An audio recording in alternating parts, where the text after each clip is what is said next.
The tape. We do a little bit different around here. We ain't gonna play.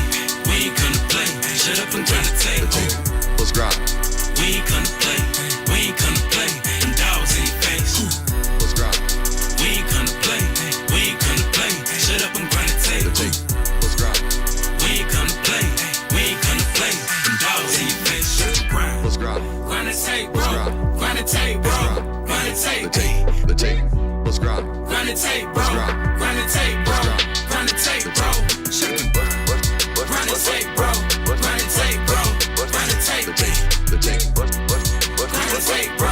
Grind the tape, bro. Grind the tape, bro. The tape. UGA game day, boy, we ball out. Pull up, put the whole conference in the doghouse. Leave them 6 feet, see me on the win streak. All-star status, go coach, and the bench deep. Right. Offense on 10, how we run it? Your best ain't nothing, we gon' send them boys punting. Yep. Black and red, got them dead on arrival. Defense hunkered down for the tie. Hey, you don't want it with the dogs. Film guy on it, you don't want it with my dog. Break it down, play by play, that's the day-to-day. They know we ain't come to play, boy, it's UGA. Kirby Smart, I cannot play the fool. Back to back, we did not come to lose. Back to back, like we got something to prove. Pay your dues, dog nation on the move. What's up? We do a little bit different around here. We ain't gonna play, we ain't gonna play. Shut up and grind the tape. The tape. The tape. We ain't gonna play, we ain't gonna play. Them dogs in your face. Let's grind. We ain't gonna play, we ain't gonna play. Shut up and grind the tape. Shut up. Let's grind. We ain't gonna play, we ain't gonna play. Them dogs in your face. Shut up and grind. Let's grind. Grind the tape, bro. Grind the tape, bro. Grind the tape. The tape. The Shut tape. up and grind. Let's grind. Grind the tape, bro. Grind the tape, bro. Grind the tape, bro. Shut up and grind. Grind the tape, bro. Grind the tape, bro. Grind the tape. The tape. Shut up and grind. Grind the tape, bro. Grind the tape, bro. Grind the tape, bro. Shut up. The tape.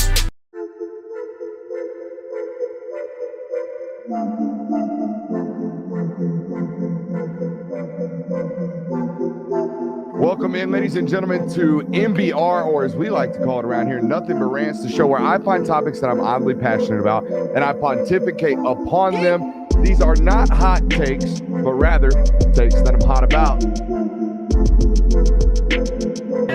What's up? You really like that?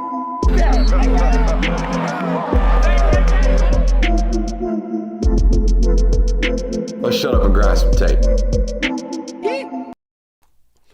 What is up, ladies and gentlemen? Welcome in to the Film Guy Network on a fabulous Monday night here inside the studio. Boy, I can tell already by the countdown numbers, Jonathan, we are full-fledged off-season time. But nonetheless, we're going to get cracks at it. And we got a very unique we got a very unique live show tonight that I need a lot of fans to show up for because it's loaded as usual. But tonight is a fan base meter show. We're going to judge where some of these programs are at with regards to their football coach. A little thing we like to call vibe check around here. We're going to check a lot of vibes at some very premier college football programs. So hope this one gets found by a lot of folks because we need you guys' feedback on where these, kind of feelings are at some of these programs that are on the brink, if you will, of either a must-have season or a, hey, man, we might be in the lookout for a new football coach. College football teams you wish you could see play at least one more crack at it. We'll talk about that tonight. And apparently, Christian Kirby's got a top 5 of the week on a Monday. Yes, I do. Well, did you find that as weird as I did? A top 5 of the week on a Monday? Well, That's like a Thursday thing. And we're not privy to any of this. Nope. We have just no get to idea. I sit mean, on our dude's got the whiteboard over there. He needed scissors pre-show. He had to hide the answers from us. Scissors and electrical tape. I'm like, what the hell is going on? Man. Had to do arts and crafts. Arts and crafts. Honestly, though, it's because I'm not going to be here tomorrow, and I know that our Thursday shows are usually a lot of spoiler alert, I won't be here tomorrow. Oh, I forgot about that. Thanks for reminding me. Got a birthday party. I didn't know either. Oh. You did know that.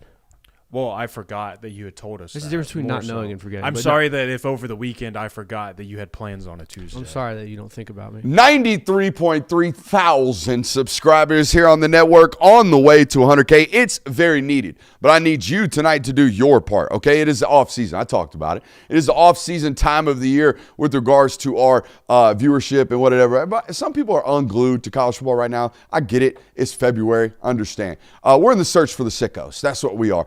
if we fill this 100K search with 6,500 sycophants of college football, folks that just can't get enough of it, so much so they're seeking people out like us in the middle of February. That's the goal. That's the mission. That's what we need to do, but we need you to help us get there. Make sure you're hitting that thumbs up button and firing off in the chat if you are watching us live, as most of you do.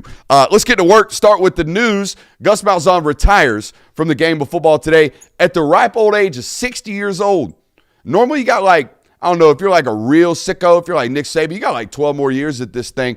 Him, not so much, calling it quits here at 60. And guys, man, this is a relatively, not relative, I think it's an extremely impressive career. For someone who loves good football and good football coaches, I think he's a good football coach. I think he's had a tremendously successful arc, and a very unique arc in my opinion, right? Like, he's a guy that was a dominant Arkansas high school football coach when he started his realm of coaching, right? Went 13 years in high school football at Arkansas, 3 different stops, won at them all right? And then was like, hey, you've been so dominant for 13 years in high school football here at Arkansas. Why don't you take the offensive coordinator job here at the University of Arkansas?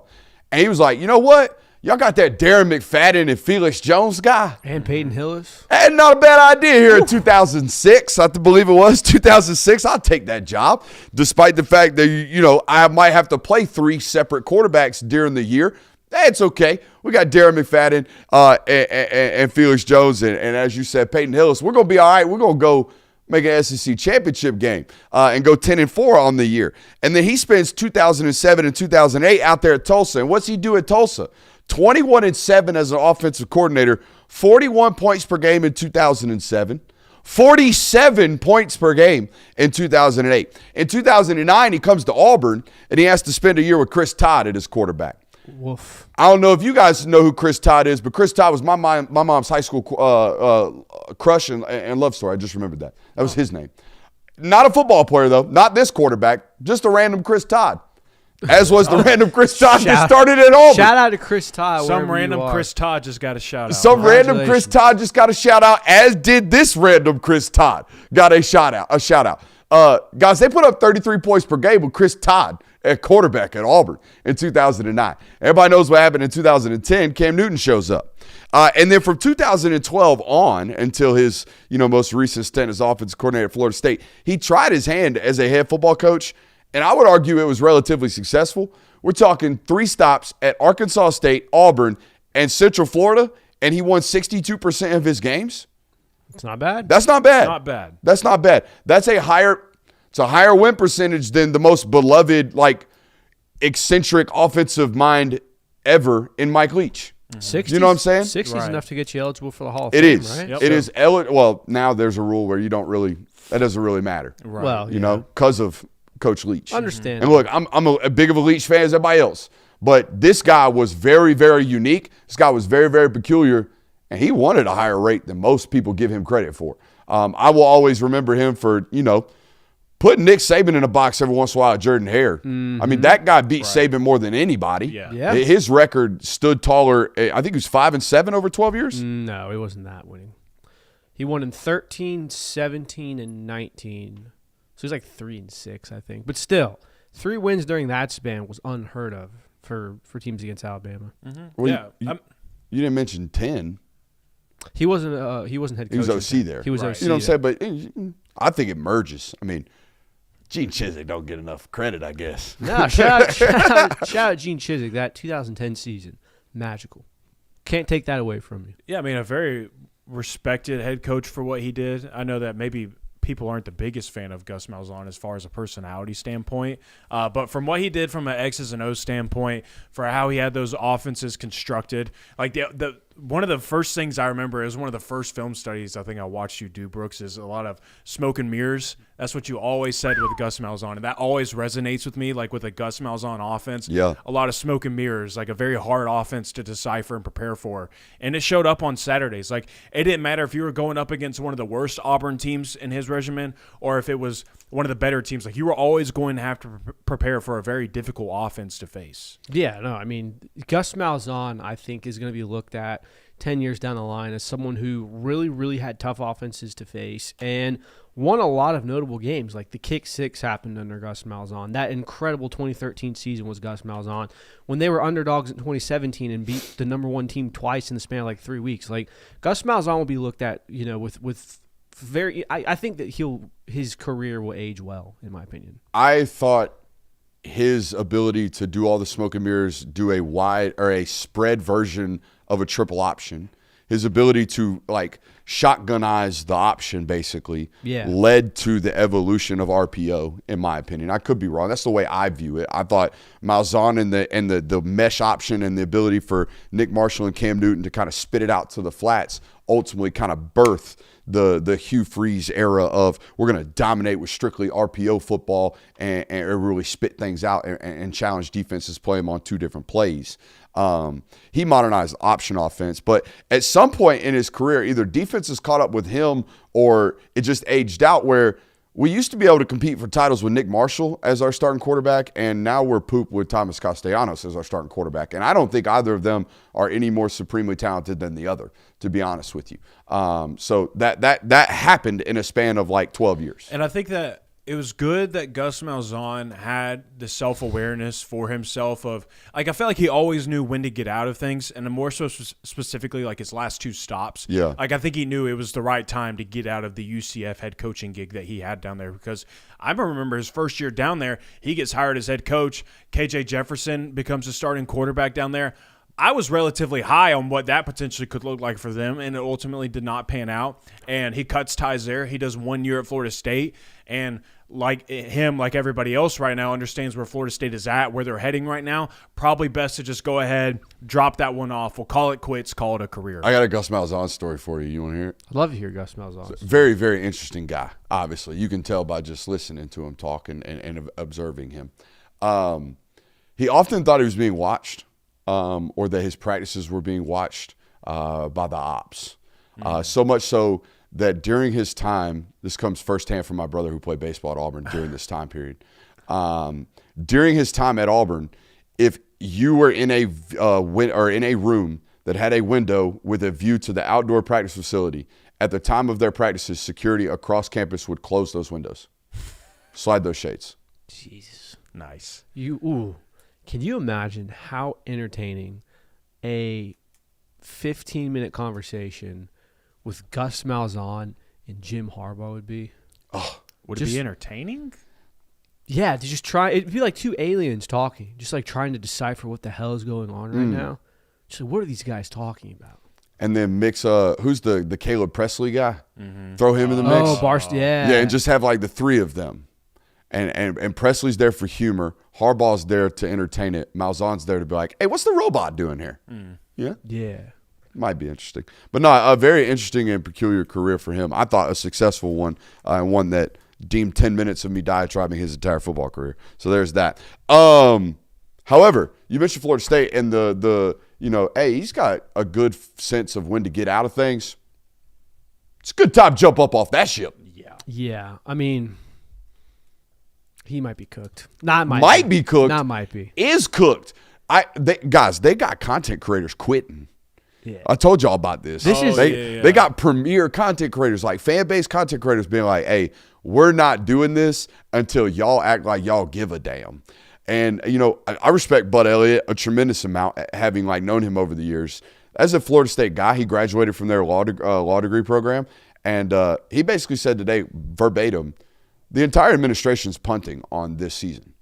Just buying time to get him out of here. I remember saying that's kind of what this upcoming season felt like for them, because I remember looking up Mike Norvell's buyout and all that good stuff, and I was like, heading into this year, I think that Florida State is just okay with being horrible yet again. Like, that's just what it feels like. They're just okay with, we're going to suck again.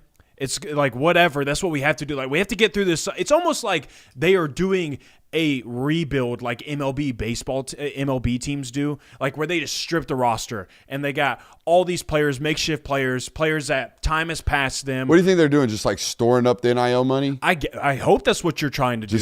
Does it work like that? Can we just like save money? I don't know. I don't know if it works like that. I don't think it does. I don't think it does either. But that's because when you essentially- suck on purpose in any other sport, you get draft picks. Like you get redeemed with something. Yeah, either your get sucking draft is paid picks, off. or you're getting out of cap space hell, or you're doing something. But that's essentially what it feels like. Is we're just gonna scrummage up a bunch of players.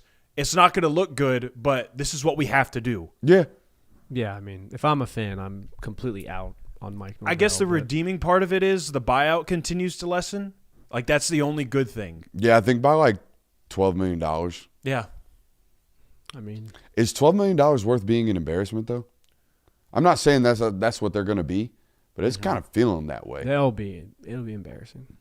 It'll be another like fighting for 500 type But I mean, deal. then again, if you have a Alabama win or something to at least hang your hat on of like, hey, we at least did this season. What? I mean, it's February 2nd. No person in their right mind, other than somebody in the building, is going to take that job as the offensive coordinator, right? They just promoted within, didn't they? That's what I'm saying. Yeah, They probably didn't even offer it up for a job purposes. Yeah, I'm Like pretty sure they just promoted within. just promoted within and said, "All right, we'll see And you I- in I 2027." might have seen something where Norvell might be calling plays. Like they promoted somebody to offensive coordinator, but he's not calling plays. if I'm a Florida State fan, I am. It's a great transition. Let's talk about it. And this is why we need the fans to show up tonight, because we're going to talk about your football fan base as if we are fans, or at least speak for you on your behalf. And we have no idea what the temperature gauge really is for some of these programs. So we need you to show up. I would imagine the temperature gauge and the vibe down there in Tallahassee is like, we'll see y'all in 27. Yeah, like we're Bags telling- on the head when we show up. It's a joke. Like, Pretty much. if y'all going to treat it like this, we will too. Yeah, I mean, Okay. the few people I know that are Florida State fans are like, yeah, it's horrible right now. I have no excuse for. I'm not even going to try to defend it. It's bad, and we're just going to wait until Mike Norvell's out of here. So, By the way, it is correct. Tim Harris Jr. is the offensive coordinator who has been at Florida State. Mike Norvell is going to call plays in 2026. Swing your sword, Mike. Go out there and die on it. Man, it's a dangerous thing to do when attention spans are very, very short nowadays. To just be like, hey guys, be 18 months patient with us before we even fire this lame duck coach who y'all all know is a lame duck football coach. Yeah. Because I felt like the nail was in the coffin like midway through this year. Everybody knew it was kind of on the wall. Hey, Florida State's not really going to do anything with this guy. They're going to fire him eventually, but they're going to wait a year. That's weird to just be like, hey, we'll be good in 18 months maybe, or at least we'll start over in 18 months. We'll see y'all then. You might lose some people in that time span. You know, I was sitting in a class today that talked, and I never thought about college sports this way. Shout out to Carlo Finlay. But Finlay was talking about how college sports are very unique. They're very different than any other quote-unquote semi-professional league or anything like that, where they have built-in fan bases regenerating every single year by way of freshman enrollment. Mm-hmm. People who show up on that campus every single year. There are going to be people that leave that program and they suck the entire time. And those people are not going to care about that football program for 5, 6, 7 years from now. They're not. That's a problem. It might, the administration might not think that way, but that's a problem. Yeah, absolutely. So It is a big problem. all right, that's Florida State. How about Alabama? What is that fan base? I know you're in the chat tonight. What's that fan base thinking about right about now? The only thing that I have seen Alabama fans fully committed to, fully in on right now with Alabama is quarterback recruiting. Like, that's the only thing that I have seen positive tweeted about the They Alabama big Jet football Tamala program. fans, Jonathan? Yeah, it's just been like, well, at least we never have to worry about quarterback recruiting under Kalen DeBoer because they get 5 stars. They get really good players. Like, they're happy with where the quarterback room currently Let's not sits. talk about the Bama bump. Let's not talk about that. You know, he was a 4 stars in Iowa State commit, right? Yes, he was. Okay. He was. Okay. Hey, but that's senior tape. That's good stuff. I think Bama fans are out on Kalen DeBoer. And this might be a little soon. I don't think Kalen DeBoer is getting fired anytime soon. I think that they'll be good enough. I think Alabama fans at this point, everyone that I've talked to tells you, like, yeah, the dynasty's over. Things are changed here. DeBoer's not the guy. Not to say he's a bad football coach. Not to say that, he's going to be fired.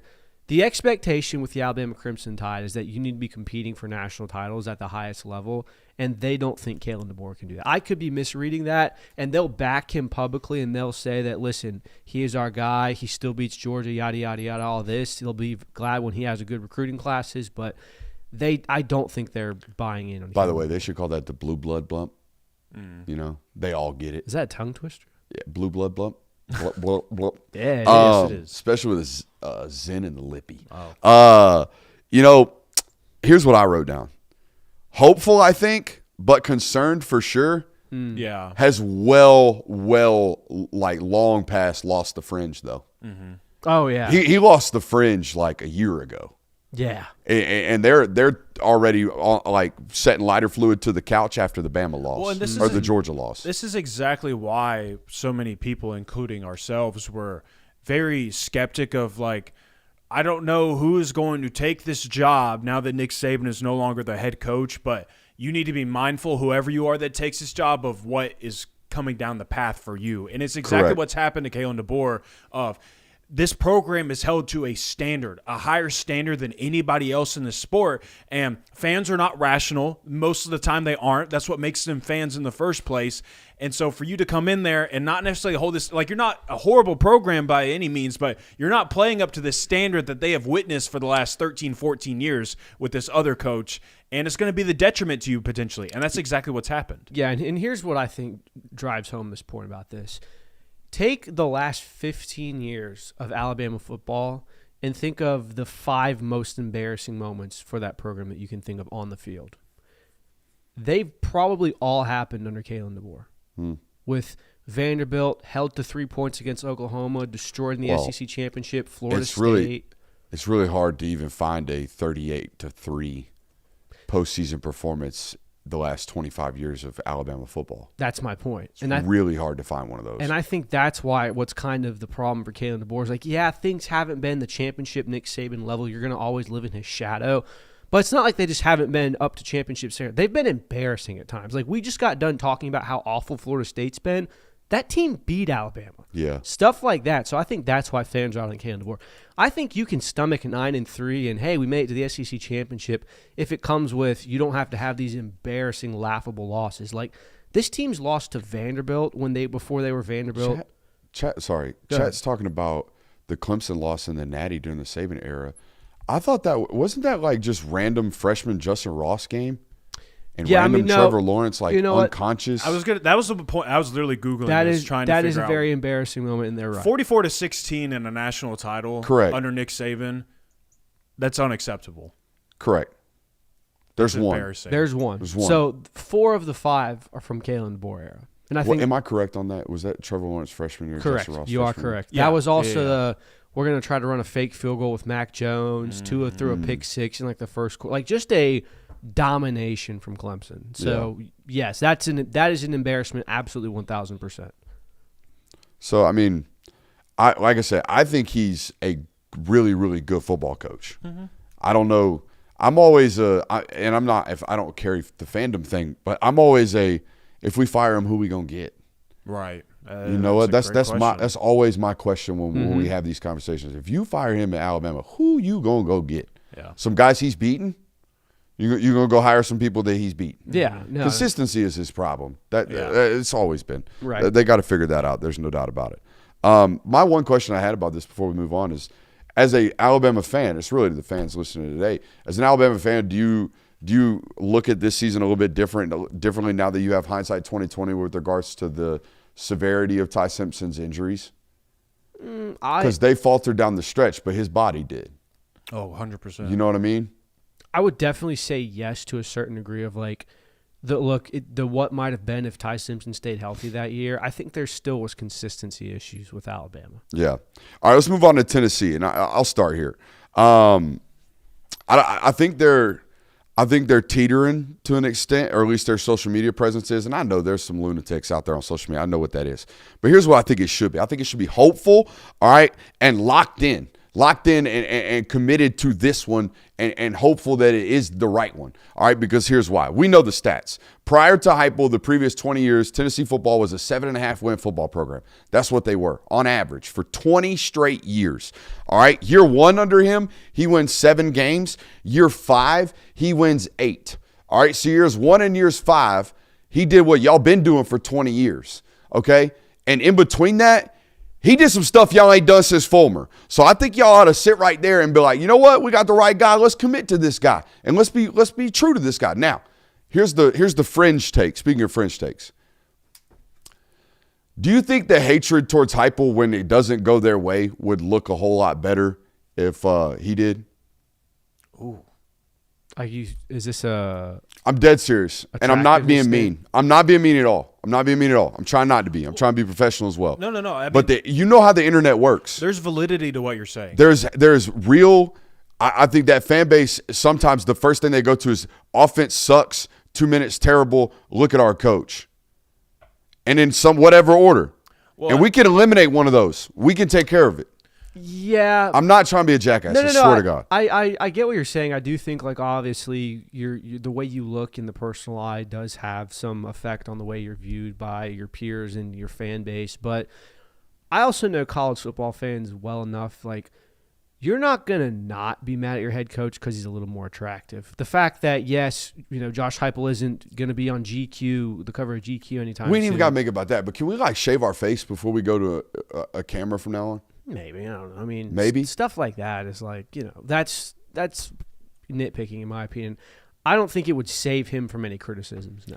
Oh, I nitpicked him because I don't have a ton of negatives about the trajectory of the program. I love everything about what they got going on, and I'm bullish of it. That's the only thing I got is like, hey, probably could have controlled this a little bit ourselves. Yeah, I think Tennessee fans are at a very interesting point where everyone, or the majority of them, want Josh Heupel to be the guy, but the belief that he is has never been lower. Like, we're talking about, like, 2022 was year 2 of the Josh Heupel experience. That was the peak of his coaching career in Tennessee thus far, and it has been on a steady decline since. And now we don't even know if our quarterback's going to be back. If it's not, we're going to be starting one of these, sophomores that hasn't really seen the field. The defense was really bad last year. We've been making moves there. But, like, it doesn't seem like the trajectory of Tennessee football is anywhere nearly as high as it was in 2022. Yeah. And I think that's what worries people. I think he did a lot of things this offseason that puts him in good graces with the fan base. Number one, you got rid of Tim Banks. Not only did you get rid of Tim Banks, but you hired Jim Knowles, who is very well known in football, known as one of the better defensive coordinators in the sport. That was a major upgrade for yourself. On top of that, you got a top 10 recruiting class. You landed a lot of blue-chip prospects. You rejuvenated this roster. I think you've done enough. On top of that, stole what seems to be a strength and conditioning staff from Indiana that knows something. Right. Those guys, I mean, they had a player get hurt post-game at the Big Ten Championship. But I don't know of a single starter that they lost in the middle of a playoff run. Yeah. And that's insane. That's all strength and conditioning. Really, and luck. The only thing that is super concerning about Tennessee heading into this season is you have a lot of great pieces everywhere else, but for, like, the first time ever under Josh Heupel, I have no idea what your quarterback position is going to look like. Is Joey Aguilar going to win his appeal for a 6th year? Maybe that happens, but if he doesn't, I mean, you have George McIntyre, who was rated highly coming out of high school. You have a true freshman in Faison Brandon, who was rated very highly coming out of high school. I just haven't seen it. They signed the kid from Colorado that started, the Hauser kid, I think is his name. No, I forget his name. He started a couple games over Julian Lewis this year. Cody Straub. Oh, I know who you're talking about. Oh, yeah, okay. Is that his name? Ryan Straub, something It's like that? Ryan something. Ryan Staub? Ryan Staub. Yeah. Ryan Staub. They signed Ryan Staub out of the portal as like a veteran guy. Maybe he Right. wins the job.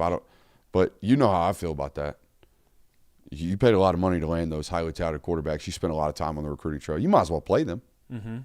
Find out what you got. Right. So it's just like there's a lot of uncertainty in the quarterback room for the first time under Josh Heupel, and that makes me very hesitant to just kind of jump in on them again this season because, like, your whole entire offense is dependent upon how good is your quarterback. Like the run game, obviously, that matters. Wide receivers, that matters. But can your quarterback throw a 20-yard out route from the opposite hash? Like, that's what it really boils down to. Yeah, and I also think it's worth talking about that should Joey Aguilar not get his 6th year, they would have started a new quarterback every year for half a decade. Like, that wears on your continuity at times. Like, you went from Hendon Hooker to Joe Milton to Nico to now you had Joey Aguilar and then whoever's going to be next year. Like, that's a lot of overturn at that position. So just something to pay attention to. Some programs do it as a preferred method. For sure. It's weird. And it works out for some. Like, Indiana's going on their 4th in as many seasons. So Yeah. We'll see. Oregon's the rare program. It's like, yeah, we'll steal you for 2. Yep. Mm-hmm. You know, except for that one time with the lefty from Oklahoma, Dylan. Gabriel. Golly, I'm horrible on yeah. names tonight, boys. All right, let's move on from those guys. Let's talk about Oregon. I think they're bordering on impatience, but not yet insanity. I think they look at Dan Lanning as like we love you, Dan Lanning. You are our guy. You are our Oregon football head coach. We are buying into you. But we got to figure out a way to fix some things because this is 2 years now where we've gotten absolutely destroyed in big games. We've come up just short. We've looked really, really good throughout the season, but we've not been able to get to the finish line. I think that's where the frustration goes when obviously there's frustration levels of we can't make the playoffs, and then there's frustrations of we can't win the big game. That's where Dan Lanning is, and that's not any job security. I don't think you're going to lose a fan base doing that, but you are going to get more frustrated fans as time goes on. Yeah, I mean, Lanning's in the unfortunate position of he's brought success to the program. He's been successful there. He's made the playoffs multiple years now. He's got a playoff streak, all that good stuff. But there's also been some serious wounds over the years with that program of, yeah, we got there. We look really good. We look good in the regular season. All the pieces look great. But when it really boils down to we have to show up today in the college football playoff game, boy, do we get embarrassed. And it looks like we don't even belong at times. Like, those things are hard to deal with. So, like, it's hard to block that out and then also talk about, well, hey, he's gone and undefeated in the regular season. He's made the conference championship in the first year that they were in the Big Ten. He made the semifinals this past year. Like, all that is great. But people are always going to look at, well, what did you do in the playoffs? And those results haven't been exactly great. Yeah, that's why I think it's about impatient time. Yeah. About like when are we gonna get one of these? Can we win one of these games? That fan please? base for sure. Like, Very impatient, but I don't think they're on to the crazy side of things. We're like, hey, maybe this isn't the guy. Right. This is the guy. Yeah, for sure. This is the guy. You should ride it out for as long as he's willing to be there. That's also a fan base. You guys got to remember that they had 2 football coaches leave that program. That they didn't get asked to leave; they left and went to other places. And this is a football coach who has stood through multiple job offers, multiple big time like blue blood football programs, and said, "Nope, I'm good right here." Now I don't know what Phil Knight has promised him in terms of lifetime stock with that check company, but it must be something. Every time I hear about it, it's like, "Oh, Dan's got a thing with Phil.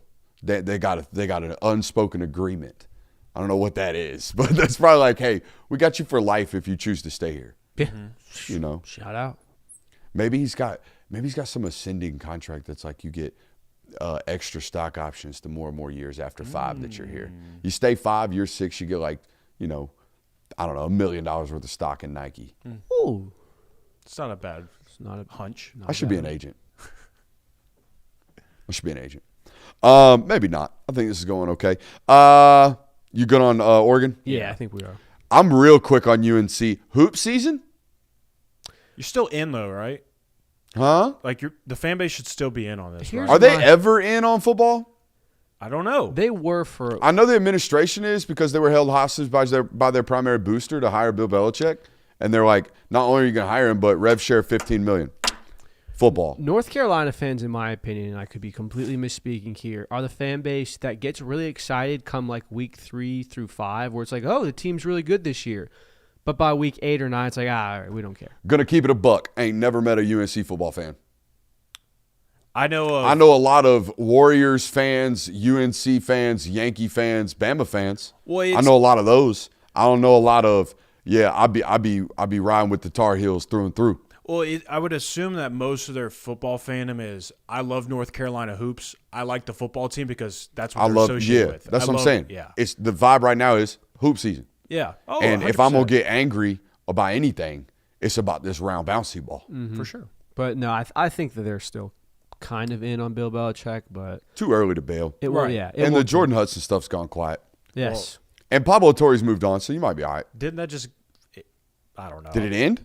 I saw that. was They a break rumor. up? That was a rumor. I don't think it's been- Supposedly. I feel like that would be mainstream news. I feel like that Pablo was Torre someone- would have won a Tony by now. I feel like that was people taking advantage of, oh, he's not in the Hall of Fame. Let's start a rumor that Jordan Yeah. Hudson broke up. I think with you him. got AI. No, it wasn't AI. It was literally just a tweet. Jay was scrolling through Facebook and said, "Oh my god." no. Bro, you got to keep your loved ones off Facebook. I ain't If gonna lie to you you. fall for the Going full boomer. AI stuff that You gotta happens, keep them off Facebook, like, you dog. know, there's AI that occurs on like Twitter and stuff. Like some of it is like you take a look at it for a minute, it's like, okay, that could be believable, but there's no way. The AI stuff that happens on Facebook, if you are falling for that, God bless you. I'm sorry. Yeah, dude, the internet may not be for you. I saw one that, and not to get political here, that the president of the United States spent 7 hours digging through the rubble to help some lady find her cat. And just the comments, of course, were either greatest man ever. Every or, time I open up Facebook, Kirby's adopted a new child. Exactly. Yeah. Michigan. What's the vibe out there? Because here's what the vibe is for me. It's almost as if you like tripped and rolled in a bunch of shit. And then somehow woke up smelling like a bunch of air freshener. You don't smell great, but you don't smell like dog shit. Oh, it's the equivalent of you clearly have BO. Like a And middle just hit it with a and get the Axe bottle out. No, Febreze. No, Axe. Okay. Because it's still very potent. It's like a smell that's like, it's still not a great smell, but I Yeah. can maybe tolerate it from a distance. Okay. I compared it to waking up after a night of drinking in a familiar place, but not your bed, and being like, how did I get here? Everything's all right, I think, but I don't know why I'm here. How did this happen? And the upgrade is suspicious, or the apartment is suspiciously an upgrade? yeah. You're like, wait a minute. Yeah, like you're like, I need to know everything that's happened the last 18 And for some months. reason, I walked outside and we're in a retirement community? Last Blacked thing out, but I came in with a new flat screen TV. last thing I remember is we were winning the national championship, and then everything just went dark. Like, that's how I feel Michigan fans are right now. It's like, well, Kyle Whittingham, sure, all right, cool. Yeah, that's about it. So you have to be in if you're a Michigan fan. Consider all things considered. Like you have to be bought in. Do you feel gross? Do you feel slimy? They're Yes. Michigan Nah, men. Brooks, they they're don't. Michigan They men don't. and women. Don't mean to discriminate. Michigan men hold their chin up high, especially in their mugshot photo. Ooh. Mississippi State? This was the one I had to think about the I longest. think they're out, dude. I think don't they're know. out. Dude, it's Kamario Taylor. Y'all ain't talked to a Bulldog in a minute. It's Kamario Taylor. Yeah. This is the highest ranked quarterback they've signed in a century. It feels This is their guy. It feels like They're this- hopeful this is a boomer. This feels like hey, if it's not this, you're done here. Like I feel like they've got 1 foot in, 1 foot out. I of don't Jeff know. Levy. Guys, there was substantial improvement from year 1 to year 2. For sure. Under Levy. I felt. Substantial. I mean, Dude, look, they went from not being within 17 points of a conference game to damn near winning a couple of them. I mean, they did beat a Is top. that substantial? Jonathan, 17 points per game. They didn't get within 17 points of a conference opponent year 1. I agree with Brooks on this. They did make a large stride forward, but it's like it's one of those things where it's like you look up and you're like, oh my god, we've made so much progress, and you look up and everyone's still ahead of you by 30 miles. It's like Here's the thing with Mississippi State, and I'm sure that their fans are aware of this. It's something that you really just kind of have to accept is that you're going to have a brand new football team basically every single year. These dudes lose more portal players and Yeah. gain more portal players than anybody else in this conference.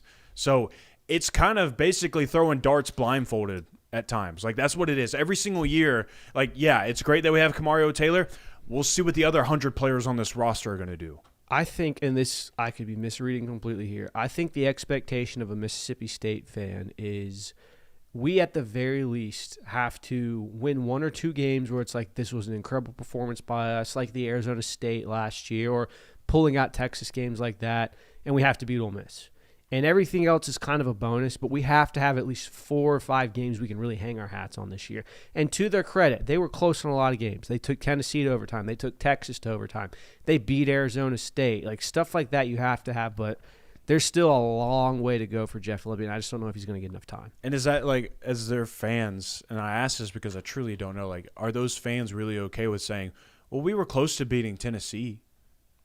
Yeah, Like, is that really what the season boils down to of like, you know what? Yeah, this season was pretty good. if you beat Tennessee, yes, then you have to win those games. Like that's why I think like they're teetering on Jeff Levy because like you had Texas down by 2 scores in your house and lost that game. You had Tennessee in overtime and you lost that game. Like stuff like that, like you can't keep letting those moments slip. Like if Jeff Levy wins those 3 games, like we're talking completely different about Mississippi. Like they beat a top 15 team last year. They beat Texas. They beat Tennessee. Didn't they just rehire the former defensive coordinator that they fired, Arnett? Yes, they did. He's back as the DC. Yes. It'd be interesting to see what they got going on. People asking about the injury. He broke his ankle. Okay. Is per what the reports I'm reading. He had underwent minor surgery, and I think Lebby was talking about his availability during a bowl game or something along those lines. He'll be fine, man. Yeah, he'll be all right. I don't think it was a knee. I think it was structurally like bone. I always worry about ligaments more so than bones. You break a bone, drink some milk. You'll be all right. South Carolina, I have no idea, but here's what I will say. You don't know. Ain't nobody doing more public relations rebuilding during the offseason than that homie Shane Beamer. Shane Beamer loses his football fan base every single year, and then the offseason is nothing but a come up. I don't know how he does it. I have no idea how he does it, but he be getting the vibes high in the offseason somehow. It feels different this year, Mike. And I think the vibes were so high last year. It's like, hey, we were 9-3, barely missed the playoffs. We got all these players coming back. We got Lenore Sellers coming back. We got Dylan Stewart coming back.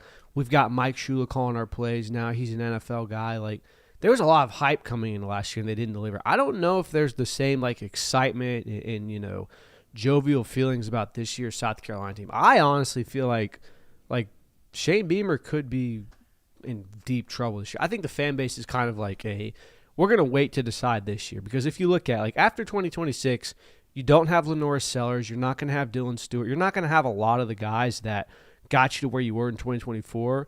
It feels like this is the last opportunity for Shane Beamer to make something happen in the window. Sure. And if you don't deliver that, the fan base is going to jump ship very, very quickly. Oh, I mean, it's a bad time for your judgment year to come up if you're Shane Beamer, because these fans are fed up with everything. I mean, they are completely fed up with all of it. Anything that involves South Carolina athletics, unless your name is Don Staley. Like, that's kind of the vibes that I've been getting from South Carolina fans over the last 2 months. Now, I do see the occasional, Nick Harbor about to be dangerous this year. We got Vicarian Swain back for another year. Dylan Stewart about to go crazy this year. Lenore Sellers back in the Heisman Conference. Like, I see those things. But I saw a graphic the other day, so this is the most blue chips they've ever had. And it doesn't feel like it. No, it does not. And, I'll give them credit. The one thing that I have been asking South Carolina to do for the last 4 years is, how about you get an offensive line? How about you start there? They've taken a lot of stabs at offensive line. They've taken some quality stabs. I believe they got the NC State kid who at the time was the number one offensive tackle in the portal. They've done some good things, but it's I don't know. It feels like I'm going to be talking about South Carolina the same way I talked about them going in this past year of – I don't know if he got all the pieces together. You said it's a bad time to be any coach not named Don Staley there. Obviously a bad time to be that athletic director for a multitude of reasons. They're bad everywhere. But also, why did you give this guy an extension? Yeah. He signed through 2031. You know that, right? Oh, no. Well, this extension came at the time where they thought Lamont Paris was going to be a hit, correct? Like Lamont Paris, that head basketball coach. Oh, yeah. No, I'm more talking. You got two heads. I'm more talking about Shane Beamer's extension. Oh. I don't know I the thought you were talking about contract. the AD. No, I have no idea the athletic director's contract status. Shane Beamer got extended because they went 9-3 in 2024. Correct. And almost made a college football playoff. Meanwhile, they beat the ACC champion in-state rival. They almost beat out. They had a great season. Lenore Sellers was a Heisman frontrunner coming into the year. So Okay.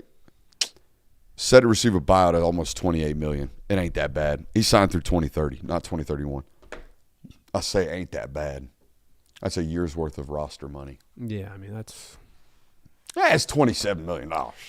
it's not a great time to Texas, all in. Oh, Chips, all in. pushed. All in. Pushed. the fan base is all in. Yeah, I would Yeah. say that because of what – and I wrote it this Do way. or die. They are all in because of what you did in the portal. Because of that, you have any other option? Here's what there are obviously a lot of Texas fans and a lot of reasons to be excited this year. I feel like, however, we're getting a little bit to the point where Steve Sarkisian has come into each season with the roster's gotten better. Things are going to be better around Texas. And it seems like they consistently get a bit worse and fail to deliver. After that 2023 season, stock in Texas was high. Hey, they're actually back is now a thing. And in 2024, they had a really, really good season, but there was obviously much to be desired. We know what 2025 looked like. And I don't know. If I'm a Texas fan, am I getting tired of hearing the same message of it's the number one team in the country, they added all these pieces, and yet there still seems to be like they're not delivering. That's why my take is they're all in as a fan base. This is like do or die. Okay, so That's what all in is. yeah, like yeah. you're either going to hit, Yeah. or we're walking away from the table. The chips are gone. Got it. So this is okay. This is do Yeah. or die. Got it. yeah, 100%. I think if you do not win a national championship this year, you have set yourself up to where every Texas fan in their heart of hearts will look at you and go, "Is he the guy?" Okay, so we're all on the same page, and I think we're just saying it different ways. Now he might be the guy from a cultural standpoint. We're never going to be terrible, but he might not be the guy from. We just gave him $45 million, and what happened? Right. That will cause a problem. You think it's national title or we're mad? Yes. National title appearances. Yes. Guys, if they go through this year, Arch Manning, like if they go to the quarterfinals and Arch Manning is a first-round draft pick, which he will be, and they're looking at next year of a first-year starter, Dia Bell, Cam Coleman's gone, Hollywood Smothers is gone, they're all gone, then and they didn't win this year, yes, they will look as an adrenaline dump almost, as like, well, we're never going to get there. It's got to be. They have to at the very least appear in the national. I agree with that. I think it's crazy to say that. I if think they it's have not to at least national. go to the national title and be competent. I agree They with have to that. lose it the way Miami did. Completely. They can never at any point this year in the postseason lose by 2 scores. Completely Agreed. agree. Or- You cannot yes, lose in agree the wholeheartedly. quarterfinals. You can't do any of that. I completely agree. Which, first off, I mean, you got to get there. So is that not as close to nattiest bust as we'll ever get? No, it is. No, I agree, but I just think like for the sake of like the segment and the Texas fans that are listening, like saying it has to be you win a national title or you go home, like that sounds a little extreme. Speaking of all in, how about we talk about some of our friends that are all in with us in Sleeper? Sleeper is a fantasy sports and real money gaming app that is focused on bringing you, the people, together through sports, the thing that we all love. They have over 6 million active users as of 2023 and are earning some of the highest levels of engagement in the industry. At Sleeper, it's not just about sports. It's about building personal connections and lasting memories. If you head over there today and use promo code Brooks, you will get a $100 deposit match up to $100. That means if you put $100 in, you get $100 back. $50, same thing. They are currently operational in over 25 states.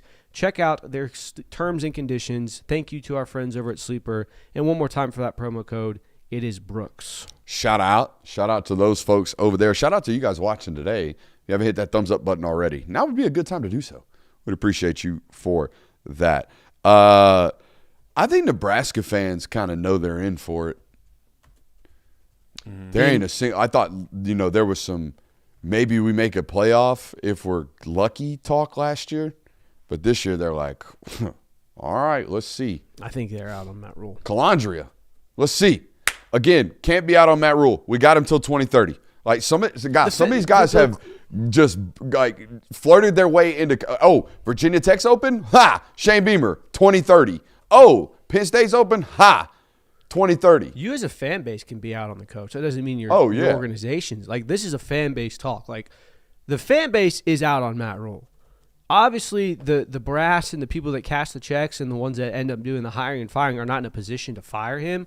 That fan base is done with Matt Rule unless something gets turned around. Like, this is the James Franklin thing where when James Franklin finally got fired, Penn State fans all looked around and said, I feel like I've been waiting 7 years for this moment. They were done with James Franklin. It's the same thing with Matt Rule in Nebraska. Nebraska fans are done with Matt Rule. Unfortunately, it took 3 years, and he's, you could argue that he deserved a longer tenure, but everything was built to year 3. Everything was built to, we got this 5-star quarterback. We stole him from under Georgia's nose. All of these things. Didn't deliver on that. The quarterback is now transferred elsewhere. You're concerning me like you're typing as if news has hit. He's got an article. Yeah, there's reports that the Dallas Cowboys have scheduled an interview with Chidera Uzo-Duribe. I think he's 36 years old. Very young. He is young. I was made aware this time last year he got offered a defensive coordinating job out west and chose to stay at Georgia. So this has been a guy that has been on the radar for everybody for a while. All right, we'll see if he ends up sticking around. We'll talk about that in the local. But when I hear that, I know they're over there doing something. USC, all I wrote down was 2026 high school class. That's the promise. Yeah. That's where the juice is if you're the PR team for Lincoln Riley. Do you have the patience if you're the fan base to wait on this though? Because it seems like now what else are we waiting on? that's fair. It does seem like there's been a lot of like just we got to wait and see for Lincoln Riley to get settled in. Now you're right. He's got his best recruiting class ever. He's going to sign it all. Like they're all on campus. This just brought a massive error up in my mind, in my opinion. If the hope and look, I don't know their roster like I probably should to be making this type of comment, but the hope to me seems to be in high school recruiting currently. That 2026 class will be the lifeblood of the talent that is on this roster moving forward. Wouldn't it have made more sense to ride with Husan Longstreet then and not lose him? Yeah. Instead of saying we need Maeva for the now, I think we need Husan for the future because we're future based. No, I mean that's a fantastic point of like there's always this weighing of things of sacrificing the present for the future and vice versa. Yeah. Like it definitely feels like they sacrificed losing Hassan Longstreet so they could have Jaden Maeva. To what, go 9-3 this year? Yeah, they got like, a brutal one. The ceiling for USC this year is not a national title, whereas 2027, 2028, when this class actually starts coming in and playing. Now, then again, we could also be facing a situation of like, you might not feel great that you're going to retain all that class. I mean, it was 25 and 26, really. Right, but here's the thing, like, you might not feel good that you're going to retain all that class. Like, yeah, Mark Bowman's he's signed you, he's playing right now, but we've seen what college football is right now. Yeah. We've seen that if this team goes 8-4 this year, they're not going to stick around. You're going to get poached left and right. So, like, you might have to do some balancing of, we need to be good in the next 2 to 3 years, but we also have to make sure that we don't lose the players to have the 2 to 3 years, because if we do go 7-5, people are going to start calling, the Mark Bowmans of the world and saying, I told you this is why you don't want to play for Lincoln Riley. Congratulations on the millions of dollars. Now come play for us and actually win games while getting paid. So it's kind of a give and take, I think. Like, I don't think you can just kind of push on everything and go, well, we'll see y'all in 2027 because look at the class we got. You might not keep the class. Can't pull Florida State. No, you cannot. I got one more. Yeah. Texas A&M. Okay. What's that fan base looking like? Because obviously you're very early into the Mike Elko experience. You've obviously had a fantastic season there. You look back at it, though, and for as much as things were built up in 2025 for Texas A&M, it does feel like they fell flat. Like, you started out 11-0. You lost to Texas. You didn't get to go to the SEC championship. Then you immediately got held to 3 points in Miami, or against Miami in home. What is the fan base? Obviously, they're in on Mike Elko. How in are they is my question. I think this year they're in, right? They're in. They're recruiting fairly well. Yes. I can always tell SEC buy-in, literally, the buy-in from the fan base based off how well they're doing from player acquisition standpoints. I'm looking at this 2026 schedule because the 2025 schedule, especially knowing now with hindsight, like very fortuitous to their successful run of 11-1 or whatever it was during the regular season, 10-2, right? But I'm looking at this at LSU. They got at Missouri, at Alabama, at South Carolina, Tennessee, at Oklahoma, and Texas. Not easy. That ain't as simplistic as a year ago, where a year ago it was basically the 4 bottom dwellers in a row to start the season. Mm-hmm. Like the SEC slate it was, rather. Obviously, it started with Notre Dame early in the year, but the beginning of the SEC slate, if my memory serves me, was like Auburn, Kentucky. Here comes Mississippi State. Auburn, Mississippi State, Florida, Arkansas. Yeah. Then at LSU, Missouri. Yeah. Like, it now, was not a I good gave schedule. them credit. I was the believer that they broke LSU. Some people thought LSU was already broken by that point, but I don't know. They were up on them. LSU was at home, and then they came out, I think, 37 unanswered. Yeah, I know. Snapped them. To their credit also, like, Florida was a top 15 team when the schedule first came out. Correct. Auburn was expected, like, hey, this might be a dark horse team to pay attention to. Very like, much so a hindsight take. Yeah, it like you looked got like- to see what it looked like after the match. It was a substantial schedule coming into the season. Now, obviously, the way the cards fell didn't end up being that, but it wasn't it was an easy schedule. I don't think that's their fault. All right, I'm excited for this next segment because I've got suggestions that I guarantee you neither of you have. Ooh, This next segment is teams you wish you could see play one more time. You ready for my first suggestion? Who you got? The 2008 USC Trojans. Ooh. Do you know who was on the 2008 USC Trojans? Is this Led the- by one Mark Sanchez. Yeah, this is the Mark Sanchez. And here's year. why I want to see this football team again. Because listen to this defense. Ray Mauilaga at linebacker. Brian Cushing at linebacker. Ooh. Clay Matthews at linebacker. Ooh. Kaluka Maeva at linebacker. Not a single linebacker drafted beyond the 4th round in the NFL draft the next year. And just in case you got by them, Taylor Mays roaming around. Y'all remember Taylor Mays? Taylor Mays was that? I thought Taylor Mays was like early 2000s. Taylor Mays was like 4th on that team in tackles in 2008. For those of you who are new to college football, do yourself a favor and Google Taylor Mays after tonight. Just image Google, okay? And look at them. The biggest dude you'd ever see play college Taylor Mays safety. is like the prototypical, like if you Raider. put in your head. Like, Raider. I was gonna say, well, this is probably why I ended up being a Raider. Is the prototypical? Oh, he was a Raider? No. Oh. The prototypical, like, what does the perfect body for an NFL safety look like? It was Taylor. Like, when you create a player to play safety, it was Taylor Mays. He did not play like that in the NFL, but he was a really good college player. How about the 2007 West Virginia Mountaineers? This is Pat the White. Pat White, Steve Slayton era. This is when they were really getting things Pat going. McAfee. Yeah, Pat McAfee as well. Actually, he might have been on the Colts for that, but this was like the peak of that year, in my opinion, of the triple option. I remember this being a very fun team. Also, shout out to the Geno Smith West Virginia era. A lot of fun to watch that as well. I got another suggestion. 1996 Florida Gators. See, I didn't watch this team. I didn't either. And here's why I put them on this list. Okay. Would they actually be what they were nowadays? I don't know. Because I think at that point, nobody knew how to stop passing-led offenses. Guys, they threw for 333 yards a game in 1996. And here's why I'm really skeptical. And I think Spurrier did a great job. Here's why I'm really skeptical of whether or not this would actually – what it would look like nowadays against a modern defense. What a single good pro on that Florida 1996 team. Now, I could be wrong. Wasn't Emmitt Smith on that team? I don't believe so. Emmitt Smith was well into his pro career by 1996. He might have been. He was winning Super Bowls by 96, I'm pretty sure. But, for example, Danny Warfel won the Heisman. Danny Warfel never had a year in professional football in which he threw more touchdowns than interceptions.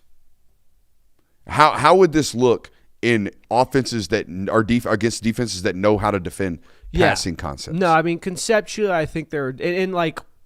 You could say the same thing about Buck Belue, no offense. Well, yeah, no, and like no disrespect. Not Buck Belue. Zaire. David Green, Eric Zaire. No. Eric Zaire was in a super air raidy system True. in the late 90s that nobody knew how to stop. And also, like, no disrespect. Like, if you look at some of the star wide receivers that came out of that era, it wasn't like guys. No dudes. No offense to the guys. Like, there's one that covers college football today. Like, fantastic wide receiver. But also, it's like, probably wouldn't have been a dude in today's college football era. You're probably Still right. yoked up, though. I wouldn't wrestle him for a bag of donuts. I would not either. Those Chip Kelly Duck teams were always fun. Yeah, I have one of them. 2012 was the year it stuck out. Is that Mariota? Yeah, that was Mariota. That was Kenyon Barner, DeAnthony Thomas. Like, just a lot of fun to watch. It always felt like they were just beating the hell out of some FCS team. Like, they were putting up 70, and everyone was like, this is the best team in college football. Like, that was also the time of my life where people, like certain college football fans, fell in love with teams because of the uniforms. Like, I remember Oregon Ducks merch when Nike was all the rave in elementary school for me that year. Could you imagine the TikTok edits of Reggie Bush if he were playing today? Ooh, I mean, they still have some pretty solid TikTok edits, but no, you're right. Reggie Bush would have been he's a legend for a good reason. Mm-hmm. Was that your segue to 2004 USC? No, I didn't have them on this list. I wanted to see if that defense would hold up because I'm sure it would. I mean, maybe Maulaga wouldn't be as good nowadays because that's why he didn't work in the league. He wasn't as fast, wasn't as athletic as some of those other guys. It's base defense, so I don't know. But but it's base defense with Clay freaking Matthews, dude. It's not like standard base defense, right? No, Clay Matthews was excellent. Brian Cushing, I think, would have been a little bit outdated of a linebacker, like your prototypical mid 2000s linebacker. Well, does he get to keep the juice? That's a great question because if Cush is on the juice, he's great in any era. If Cush is on the juice, just send him up the A gap every single time. Cush on the juice, untouched. Yeah, Come on, Blue! Come on, Blue! Those NFL films are fantastic. My Hard Knock shout right there for the night. How about this one? How about the 2008 Florida Gators? They got Tim Tebow, they got Percy Harvin and Chris Rainey. They got a killer tight end. The defense was really solid. He caught it late. You forgot Riley Cooper. Oh. You forgot Riley Cooper. Yeah, Mr. Can't be forget Riley Cooper. Mr. Cooper. God forbid there's a concert in the area. I'm not gonna make jokes about that. Don't want to offend anyone. Just Google Riley Cooper concert. That's all you need to do when you get home. But no, that was a really fun team to watch, and you know the Tim Tebow season, the I Promise, all of that. Like, also a team that I would like to see just how well it aged. Like Brandon Spikes ran almost a 5 flat 40. Like one of the SEC's best linebackers at the time was like, let's be fair, not the fastest. So I would be interested to see how that team aged in the modern era of college football. I want to interject and just give a take that I have always felt, and Please. I'll deliver it now. Please. The I Promise speech is so cringe. It's cringe to me. Think so, huh? Yeah, look, this isn't me taking a shot at the program or anything like that as a fan. That's freaking awesome that your quarterback made a promise and he delivered on said promise. But the actual delivering of the speech, it's just like such cliche, corny. And that's Tim Tebow. I understand. Like Tim Tebow, the player, was that. I think he was channeling future life as a speaker. And I understand that, but the whole speech, like, it ain't. I don't know. It ain't the whole. It doesn't fire me up, Brother, there are people I would imagine in that Florida fan base that have that speech tattooed on their body somewhere. and you should as a fan. Like again, it's cool that your quarterback made that promise and delivered on it. But from an outsider, it's cringe. It was cringe. It was also crazy looking back on that he was the face of that program amidst all of that. Yeah, that's probably a reason why. Like that's Wow. like That's probably why. We got the I don't touch women virgin over here, and then wow, look at the rest of the roster. Whoa. The 30 minutes for the rest of our live speech is 10 times better than Oh, the yeah. promise speech. Oh, 100% agree. So 100% agree. Was that like the Miami locker room used to have video cameras in it. I don't remember a ton of locker rooms growing up that had that type of access where you see like player-led halftime speeches. I think I don't remember a lot of those clips. I definitely don't see them nowadays. I think that was, and I could be completely misremembering this. I think that was ESPN being like, hey, we got Tim freaking Tebow in this locker room here. Let's just send a camera in there to see if we get something out of it, and magic happened. But I do agree. Like, you don't get a lot of halftime speeches like that. Kirby's top 5? Let's do it. All right. You're laved up? I am laved All up. right, let's do it. I'll go over to your seat. I should probably adjust the cameras before we. I mean, I can do your job. All right. Can you? Chill out, bro. There's not a job that can't be done by the boss. All right. Let me know if I'm coming through Let's on just upload the a audio podcast. over there. I just turned the lav on and unmuted it. All right, so considering the fact that, let me back this up a little bit. Given the fact that it's the off season right now and we are running out of things to talk about left and right, I figured it might be nice of us to change the pace a little bit and have some top 5 list of things that kind of have to do with sports. Sometimes they don't have anything to do with sports. As we all know, we are less than a week away from the big game in the NFL between the team in Boston and the team in Seattle. I don't know if we're legal. Are we legally Kirby, allowed to? I don't mean to cut you off, but you've been begging for a soundboard nowadays. Yeah. Dude, the soundboard on this segment would be just absolutely perfect for a little drum roll, please. That's what I'm saying, I mean, man. what a reveal my man's That's what- working to right now. Are you building? Yeah, I'm building. You're building right now? Oh, my building bad. to it I got to right move 3. The big game comes up in less than a week. If you don't know what I'm talking about, that is the Super Bowl. Are you messing up the cameras, man? No, keep talking. The confidence monitor, by the way, is shot, so I don't even know what's going on right now. It's But welcome to my Just world. talk. I figured at this point, it'd be nice of us to have a top 5. This week's top 5 is the top 5 Super Bowl halftime shows. Oh, topical. Now- but not on our show. I'm glad that you didn't let us join in on this one because I couldn't care less. Got nothing for you, It's- but I bet Prince is number 1. Purple Rain. It is number 1 way to spoil the segment. Anyways, Way to go. My bad. All Way that to building go. for nothing. Dude, I mean, we all knew it was coming.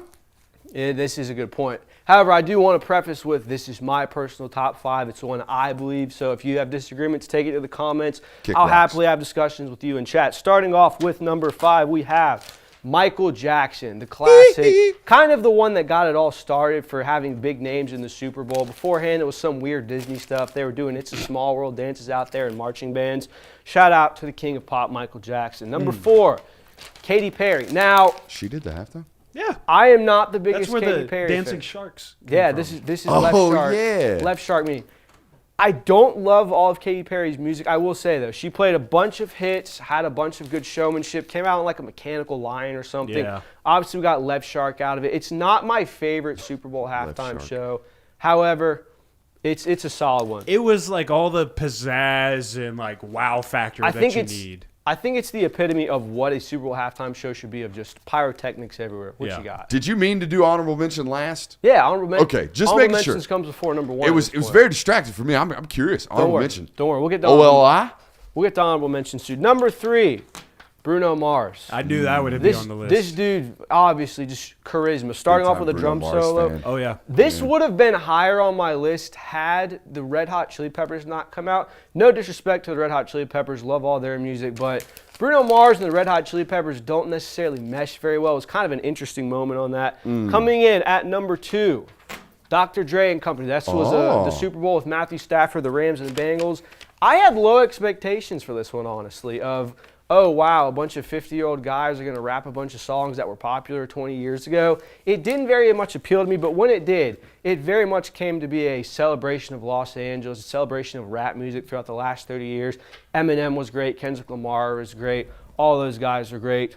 Now, before we get to number 1, we'll do our honorable mentions. Shout out to J-Will for this one. We have Usher, Rolling Stones, Bruce Springsteen put on a really good show. Lady Gaga had another good show. U2.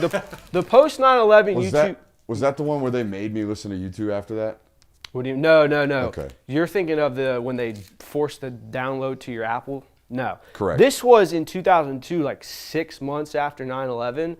Actually, a really good show. They did a really good thing to honor the victims of that. Beyonce, obviously, look, I'm not a Beyonce fan, but I do respect showmanship. And then coming in at number 1, this probably isn't a surprise to people. It is the epitome of what great live performances is. It is the best halftime show performance you'll ever see. It's Prince and Purple Rain. R.I.P. Prince. Shout out to them. So, yeah, that's the top 5 of the week. A couple things. Go ahead.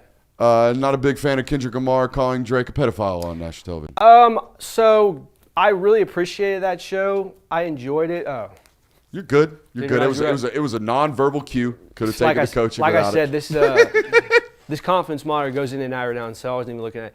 I'm a fan of Kendrick Lamar's music. I'm a fan that it was the halftime show. It was a great show. I respect what he did with Samuel L. Jackson, the America theme. It just wasn't one of these things we're looking at. I was like, wow, that's one of the greatest I've seen in a long time. The A minor moment was very hilarious and was iconic, but other than that, like, there's not a ton to take away from that. So I left it off the list, but a very good show indeed. I mean, Rolling Stones is cool and all, but how about Roller Blades? I mean, Usher should have been way further up this list. Usher coming out in roller skates is pretty cool. Usher coming out in roller skates was very cool, Yeah, I agree. I I did think about trying to fit him in somewhere on the My top man can 5, roller skate. But Oh, yeah, it's one of the coolest parts of his show. I I've been think- to multiple. I think, hot take, if Usher did that show 15 years ago, would have been a top 5 easily. Also, his performance with the Black Eyed Peas was a little bit better. You go let my man's subtle flex over here just go right by? I didn't even hear what he said. He's been to multiple Usher shows. I love Usher. That was sick, dude. I love Usher. How many shows you been to? 2 of them. One in Vegas, one in Atlanta. My man said enough. A Vegas Usher show. Oh, yeah, it was really cool. Is that any different than the Atlanta ones? Yeah, Atlanta was more steered, obviously, to the culture of the city, which makes sense. Being from Atlanta, it's in Atlanta. The Las Vegas one was more of how do we make this one of the best shows and presentations we possibly could. You did say the cherries thing's a little bit weird. Yeah, the cherry thing live is crazy. Feeding women in the stands cherries is a little too intimate for my. It goes on far too long. Like, I don't need 15 minutes of women licking cherries on the big screen. 15 minutes? Oh, it goes on But for a long time. He said they're there for a minute licking yeah, cherries. and you're just sitting in the stands like, wow, this is great. Can we you play sing- Let It Burn, please? Yeah, can we please get to part 2 now? So, yeah. All right. Did Chad appreciate the list, or are they? Chat did. Chat also appreciates the fact that we have an entire other hour coming up right now after the break. See you on the other side.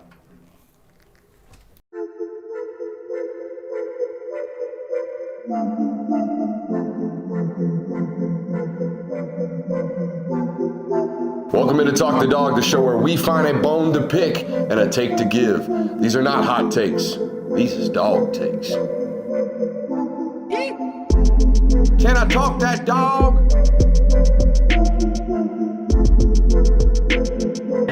What's up? You really like that?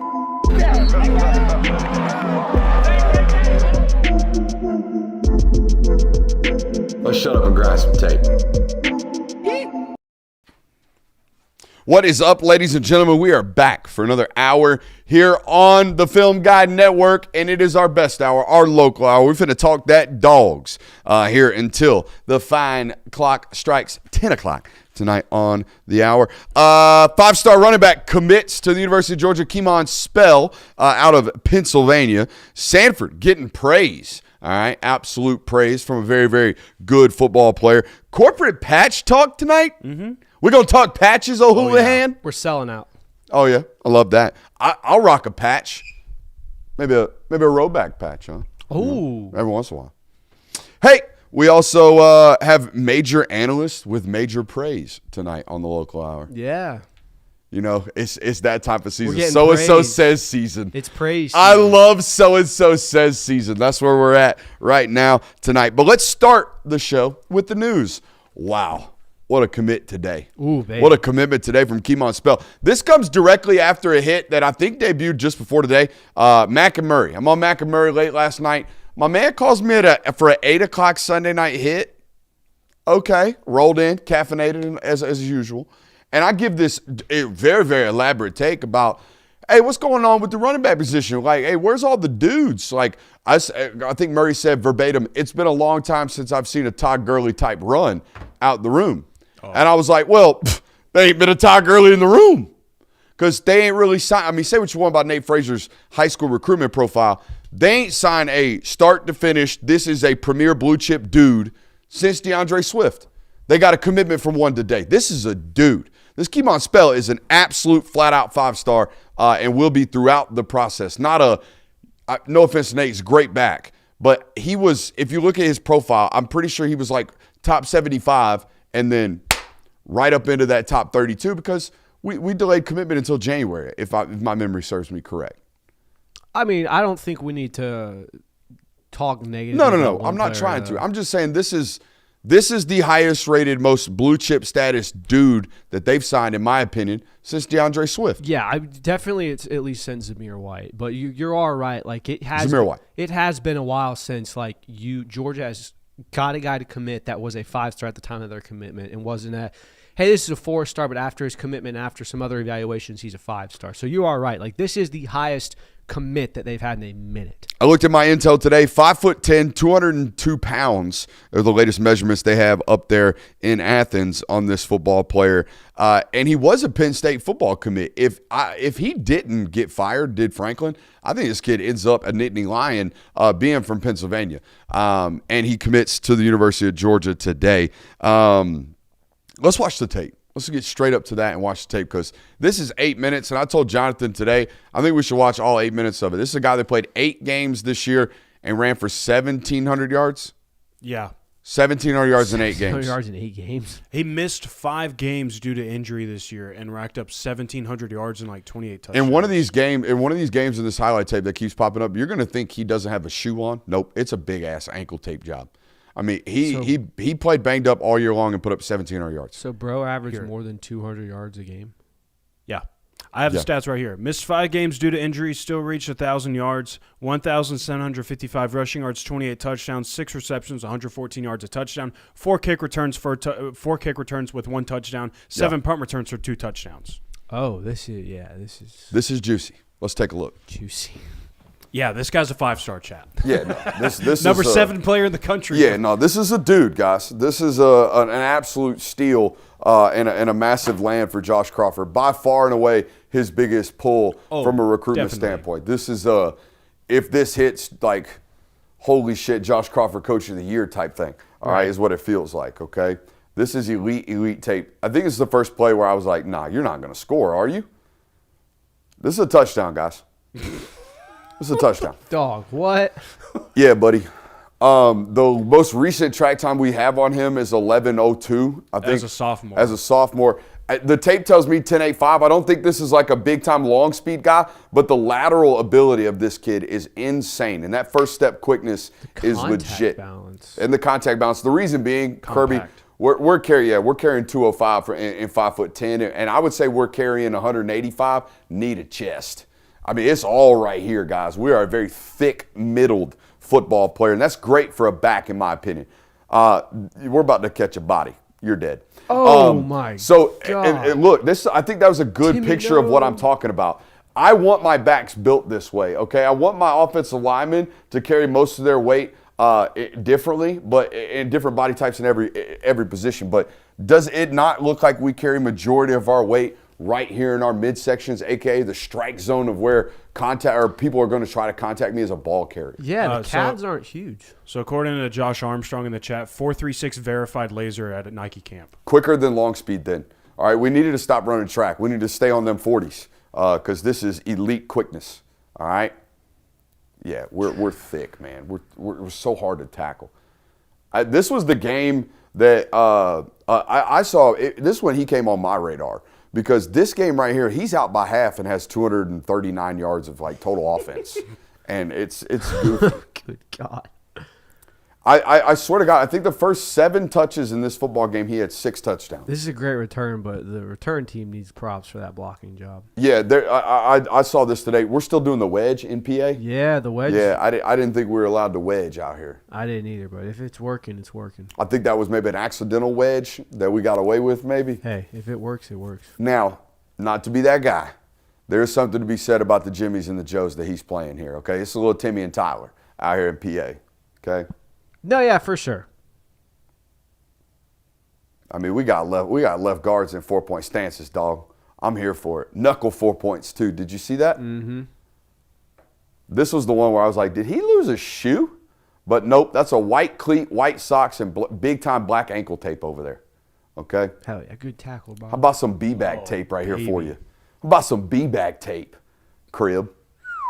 Yeah, buddy.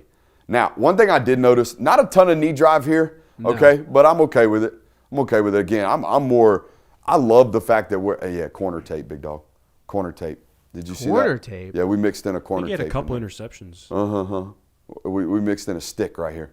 Coming downhill after a deep quarter. Da! Come on now. Come on now. We love a dog chat. We love a dog chat. Ow. See, here's what I wish would be. You know what? The day we're flying private jets, you won't know we have private jet money. Here's how you know we have private jet money. The day I'm like, hey, pull up the huddle, all 22 of that random high school in PA because we paid $20,000 for full huddle access like a college program. That's where I'm going to be goofy with spending money because we need to be watching this from end zone cut. Because I bet these holes aren't as big as we think they are. Mm-hmm. I bet he's showing tremendous vision. Well, yeah, that's what I say. The vision is what I'm noticing first. Because obviously you are right. Like broken tackles and all that, you can only take into so much account because of who they are playing. But I bet there's like that right there. That's that cut right there is such tremendous feel, and you can't really see it until you see that end zone cut of just how tight these alleys are. Look at this. He gets a kick out block right there and then cuts up. Jesus, sorry, punter. The punter didn't read the scouting report that week. Yeah. Are we scored on this? No, we don't. Oh, we got a face mask. More corner tape. Corner tape. Do we get to see some ball skills here? Ooh. Oh. Didn't drag the other foot though.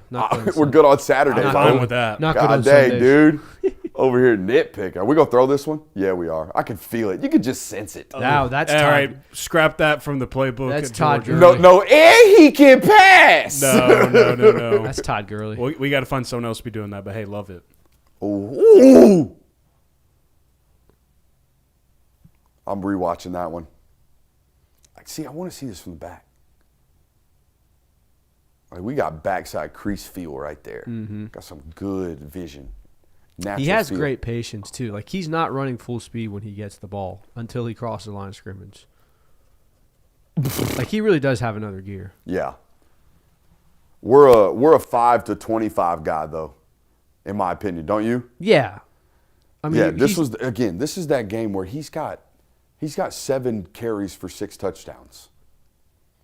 In that one. He's not going to, gash SEC defenses for 90 yards.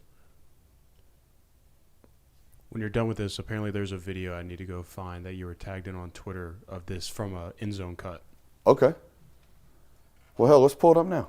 All right. You can pull it up on your window over there. My Twitter's signed in.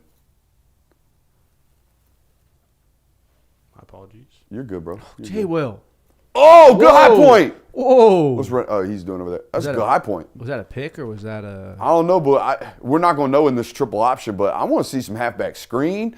I want to see some now screen. I want to see some him as a ball receiver, receiving threat as a ball carrier, because as a defender, man, we're high pointing and showing natural hands. Like, could you imagine because I'm talking this because could you imagine this on a Texas route? Kirby, this ability to accelerate really quickly, stop and go, and then pluck a football and take off. I mean, here's the best way I can give it to you. Imagine Nate Frazier, Cass Jones, and a little bit of Josh McCray all rolled into one. Shout out to Lance McCurley. I don't think it's his video. It's not his video. Okay. Not his video. Shout out to whoever shot this. This is one of those videos we saw, or one of the clips that we saw of a 98-yard touchdown. I think it's the second play on his highlight tape. All right, this is the end zone cut of it, or at least a different viewpoint. Yeah, my bad. No, you're good, bro. That's on me. I wasn't paying attention. Fire, J-Mo. Yeah. Whoa. The speed looks a little different from Yeah, it feels different, doesn't it? right there. And just how far we are behind our pads. Good jump cut there, all right, and just how low we are to the ground right now. That's insane. Right there. Ooh, boy. And again, I'm assuming on a relatively not so healthy ankle, we got a pretty big TJ right there, a little tape job going on at the ankle. Hey, here's the deal though. You got to hold on. Yeah, we know that everybody knows the deal. Y'all know that. It's 10 months from now, and I don't know how much brass tacks conversations actually been had. Mm-hmm. I told somebody today, he doesn't even know yet, and I would imagine they don't know. They ain't survived the final boss offers on this one. Right. You know what I mean? So we still got to be cautious of that. I guess I think you have to say that nowadays, and I hate that I do. Right. And but what you also can say from that is not obviously, but it would appear that, this kid was on a visit to Georgia this past weekend and elected to commit to Georgia this weekend. So the starting conversation is obviously he loves Georgia and he loves the city of Athens. That's a good starting point. Also, guys, this is a football player who's a 5-star running back and has committed twice. And obviously, the second time now, even later in the process, from my sourcing, there was no brass tacks conversation about how much are you going to pay me. So maybe he doesn't care about that stuff. Maybe. Because most of these guys nowadays, from my understanding, almost lead with that conversation. If they don't, their representation does. Of like, hey, I know I'm a great football player. I know you want me, but what are we talking about? And this has not been one of those guys. Yeah, and he was committed to Penn State prior to James Franklin being fired. That one might have stuck had James Franklin not been fired. But I will say this, if you look on his recruiting profile, he decommits from Penn State, and sandwiched in between that is a bunch of offers from Georgia's one of the schools that offered him. Like a bunch of schools that got into the mix on this one, they snuff around this one and found offers after he decommitted from Penn State. Mm-hmm. Should be interesting. It's a great addition, though, if it sticks. For sure. God, and it's one that you tape. need with Frazier potentially entering his last season. Chauncey Bowens, depending on how his season goes this year, might be his last year at Georgia with both of those guys being professional eligible. So it's a needed addition coming into this next year. Do you want to talk about the other news? The one that I wrote, or The one that I wrote? The one that's in the show notes. Yeah, I think we should at least mention it. It is worth. Go for it. So if you haven't been paying attention, obviously Dontrell Glover and Bo Walker were arrested earlier not this year, in December of last year for some shoplifting charges. It was a big, ordeal between, $100 worth of cleaning supplies and other snacks were stolen allegedly. The two players, had not a falling out, but were dealing with certain things legally. That case, I guess, has met its pretrial arrangement, and there were some stipulations where the two players are on a 90-day probation. They're barred from Walmart, yada, yada, yada. But basically, the bottom line of it is that the Bo Walker and Dontrell Glover case of Walmart has been finished. There is no more, nothing else to come out of that story. That finished with, I thought it was 6 months of probation. 6 months of probation. There's 6 months probation, from what I read. Can't drink, can't use any drugs, 30 hours of community service. They're on probation. Yes, they are on probation. And which, by the way, can't drink or use drugs. Neither of them are of age. Kirby. Come on, dude. They'd be breaking the law anyways. Just pointing that out. But, yes, they have to serve their probation, and if they abide by their probation stipulations, then the case will be dropped and it will be taken off of their record. In all seriousness, I don't know what I would do if I couldn't shop at Walmart the rest of my life. How would I go fishing? Yeah. You got to go to the Uppities. You got to go to Bass Pro Shop. Where's the closest Bass Pro? Oh, find your little mom and pop bait and tackle. I got to drive to Gainesville to go to an academy? Hell no. Or Get out of here. There's one in Athens.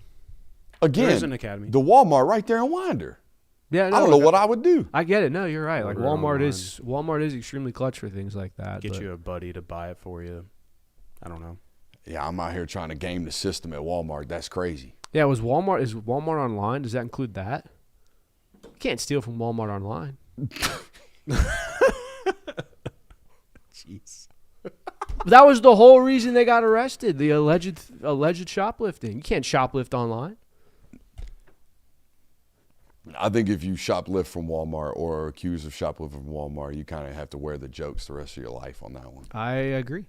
So I think it's one of those things that Hopefully a lesson learned. don't make dumb decisions. absolutely. What do y'all want to talk about next? We got a lot. Do y'all want to talk about Kyle Hamilton?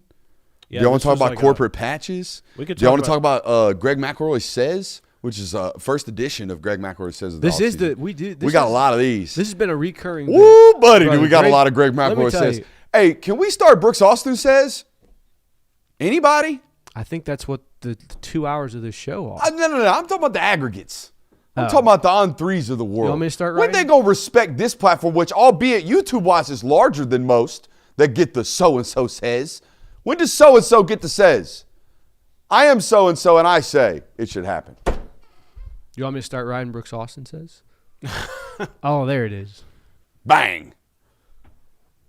So I guess we're talking about Greg McElroy. I mean, we can do whatever. We can go top 5 patches. I can go to the whiteboard. We can do whatever. Let's do Greg McElroy because I do think that this would be Okay, this is the whiteboard. So Greg McElroy says what, boys? So Greg McElroy says that the Georgia Bulldogs defense could look something like its national title unit from 2022, not 2021. He says, and I'll read you the quote actually. He says, "This defense, I don't want to go too far and say that it's 2021 reincarnated. I'm not sure we'll ever see a group quite like that. But this group does have some 2022 vibes a little bit. Some guys that may be a little under the radar, but are probably a lot better than you realize.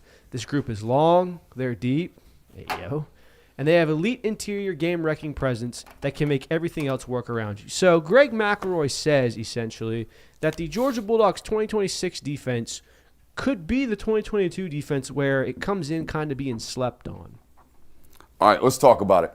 Okay, let's go through it top to bottom and go through all the talking points, all the needed areas of growth, which I think is going to be a theme this offseason if you're going to listen to us from February to July. You're going to hear me talk a lot about guys needing to get better if they're going to get where they need to go. All right, let's talk about it from the interior standpoint. I believe Xavier McLeod and Elijah Griffin will take predominant snaps. All right, they will eat most of this up. Okay, they will get spelled by Jordan Hall, okay, and Joshua Horton, we would imagine. Okay, other bodies that will need to step up in this room, Agboko, okay? Other bodies that need to step up in this room. I got the whole list right here, okay? That's it, Nasir Johnson, okay? I need him to be a lot better as well. What did you just write? On this interior, Agboko, Nasir Johnson. Leave me be and let me go to work, okay? You can't blame the screen anymore. For a while, that was kind of the saving grace of like, I can't write because I got to write a weird. What is wrong with that? That clearly says Nasir Johnson. No, I was with you on Nasir. It looks like you wrote Gogboko. It says Ogboko. All right. Agboko. All right. You got it, man. Y'all are killing me. Y'all throwing me way off my track, too. Let's talk about defense or like edge defenders, right? Obviously, Quintavious Johnson will be back. Y'all told me a potential number switch. Yeah, I saw. Well, this you have to take it with a grain of salt because this is one of those UGA Instagram aggregate accounts. Oh, we love those. Quintavious Johnson told me he's changing to number 3. Which Okay. He did wear that in high school, did he not? Quintavious, if you're listening to the show, number 3 is not to ever be rocked in the history of college football with a cowboy collar. Can't happen. He also looked. Can't happen. He also looked Tough really as good hell in 33. Tough as hell with the cowboy collar. You're going to look goofy with the cowboy collar number 3. I'm just letting you know. All right, so over here, Gabe Harris. Okay, absolutely. Now, need a lot of growth out of Darian Ikenagbon and Isaiah Gibson. Okay, also, where in the hell does Amarius Williams fit in this equation? All right, Yeah, he's going to be in this first round of rotation.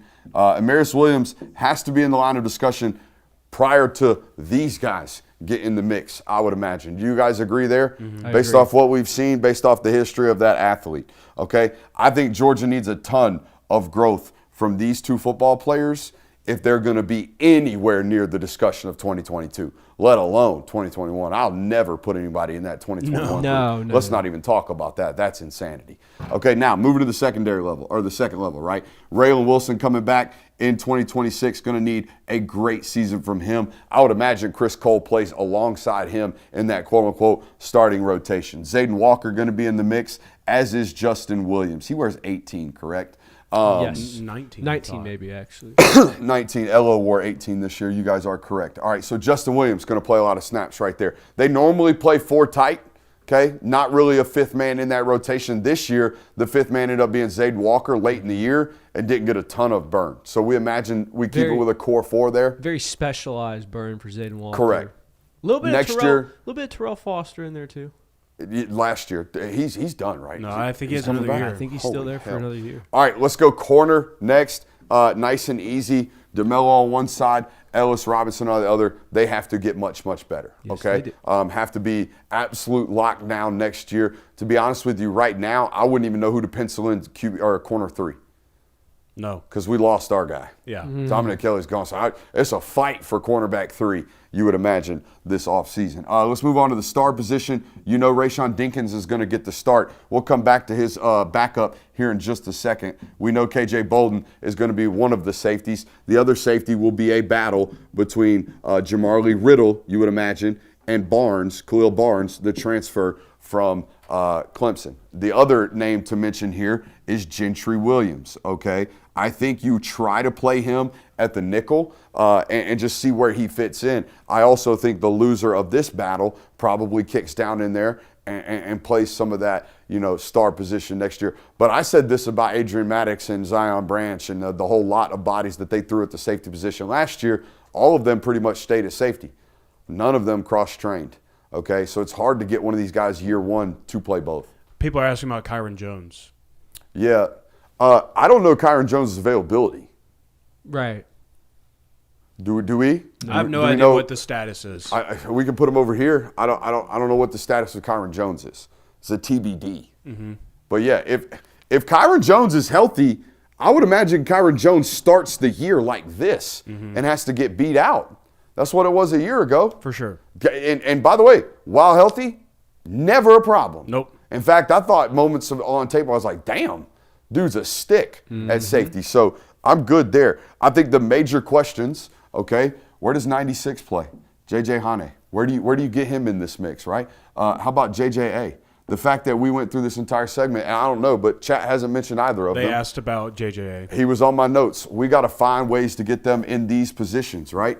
We got to find them ways to get them at that defensive end position while finding ways to maximize Darren Niganagban and Isaiah Gibson, okay? This would be a massive issue if this guy goes to Dallas. Uzo. If Uzo goes to Dallas, we got major questions about who's coaching the room, what happens now. We got a whole bunch of promise we got to get out of this room, and our leader just left. So that would be a major issue if it happened. Yeah. This is where I've settled on, and I don't want to, you're going to hear me talk about this a lot this offseason. This roster is filled with really, really, really good players that have to get better if Georgia's going to be great enough to win a national title, okay? Across the board. And we'll talk about more of this offseason, but I do want to challenge the chat with tell me who on Georgia's roster entering 2026 you know for a fact is going to be a great player. Not a really good player, a great player. And that's the question I'm going through this entire offseason. Who's it going to be? I think it's going to be Chris Cole. Who's going to be great, not really, really good. You're asking who's going to be the C.J. Allen this Yes, year. who's going to be, the Christian and the Miller? year prior to that, who's going to be the Malachi Starks? I thought Dalen Everett was great at times this year.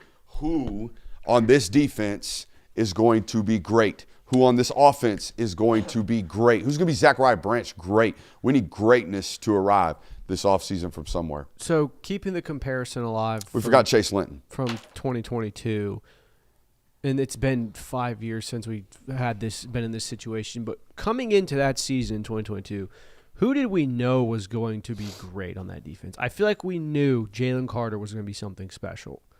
But outside of that, like maybe Nolan Smith. Yeah. But other than that, like it felt like we had a lot of. We knew Chris Smith was coming back and he was going to be a really, really good safety for them. Started last year, but I think we were kind of in a similar situation. Now, obviously, they're very different scenarios, very different rosters. But like we didn't know what this Kamari Lassiter kid was going to look like. Yeah, Keely Ringo had a game-winning interception, but we didn't know what he was as a full-blown cornerback starting all 12 games. We knew that Jamon Dumas-Johnson and Smile Munson were really, really highly touted prospects. We didn't know what they were going to look like. They had flashed early last year. So I think that we also came into 2022 with a lot of, hey, we think there's going to be really good players. We don't know who's going to be great. Now, it obviously ended up that Malachi Starks ended up being a absolute dude for you. Kamari Lassiter was an absolute dude. Like, guys like that really, really helped out your defense, but you could be in a similar situation that you were this year. Well, I mean, it's the whole point of what we talked about earlier with how Georgia has chosen to attack this season. It's in the name of it of retain and develop. You have to develop. Like, you retain them. You got these guys to stick around. You contained your roster. That's great. Now you got to go in the offseason and actually develop these guys into the players that you think they are valued at and what they're worth. What would you rather have to do every offseason, worry about developing the good players that you have, or bringing in really, really great or borderline great players that you have to worry about whether or not they can play together? I'd rather worry about developing the players I have. Yeah. I mean, you believe in the coaching in the building, right? Yeah. Everyone does. So you would imagine they do get better. They have to, though. It's also, we've seen this movie, play out 6 times under Kirby Smart, where you get a recruiting class and then the recruiting class develops and it meshes well with the other classes. And, we've seen that work out. And, yes, we have seen that you can go into the portal and you can win big and win 16. That absolutely happens. I don't know if you can do that 10 years in a row.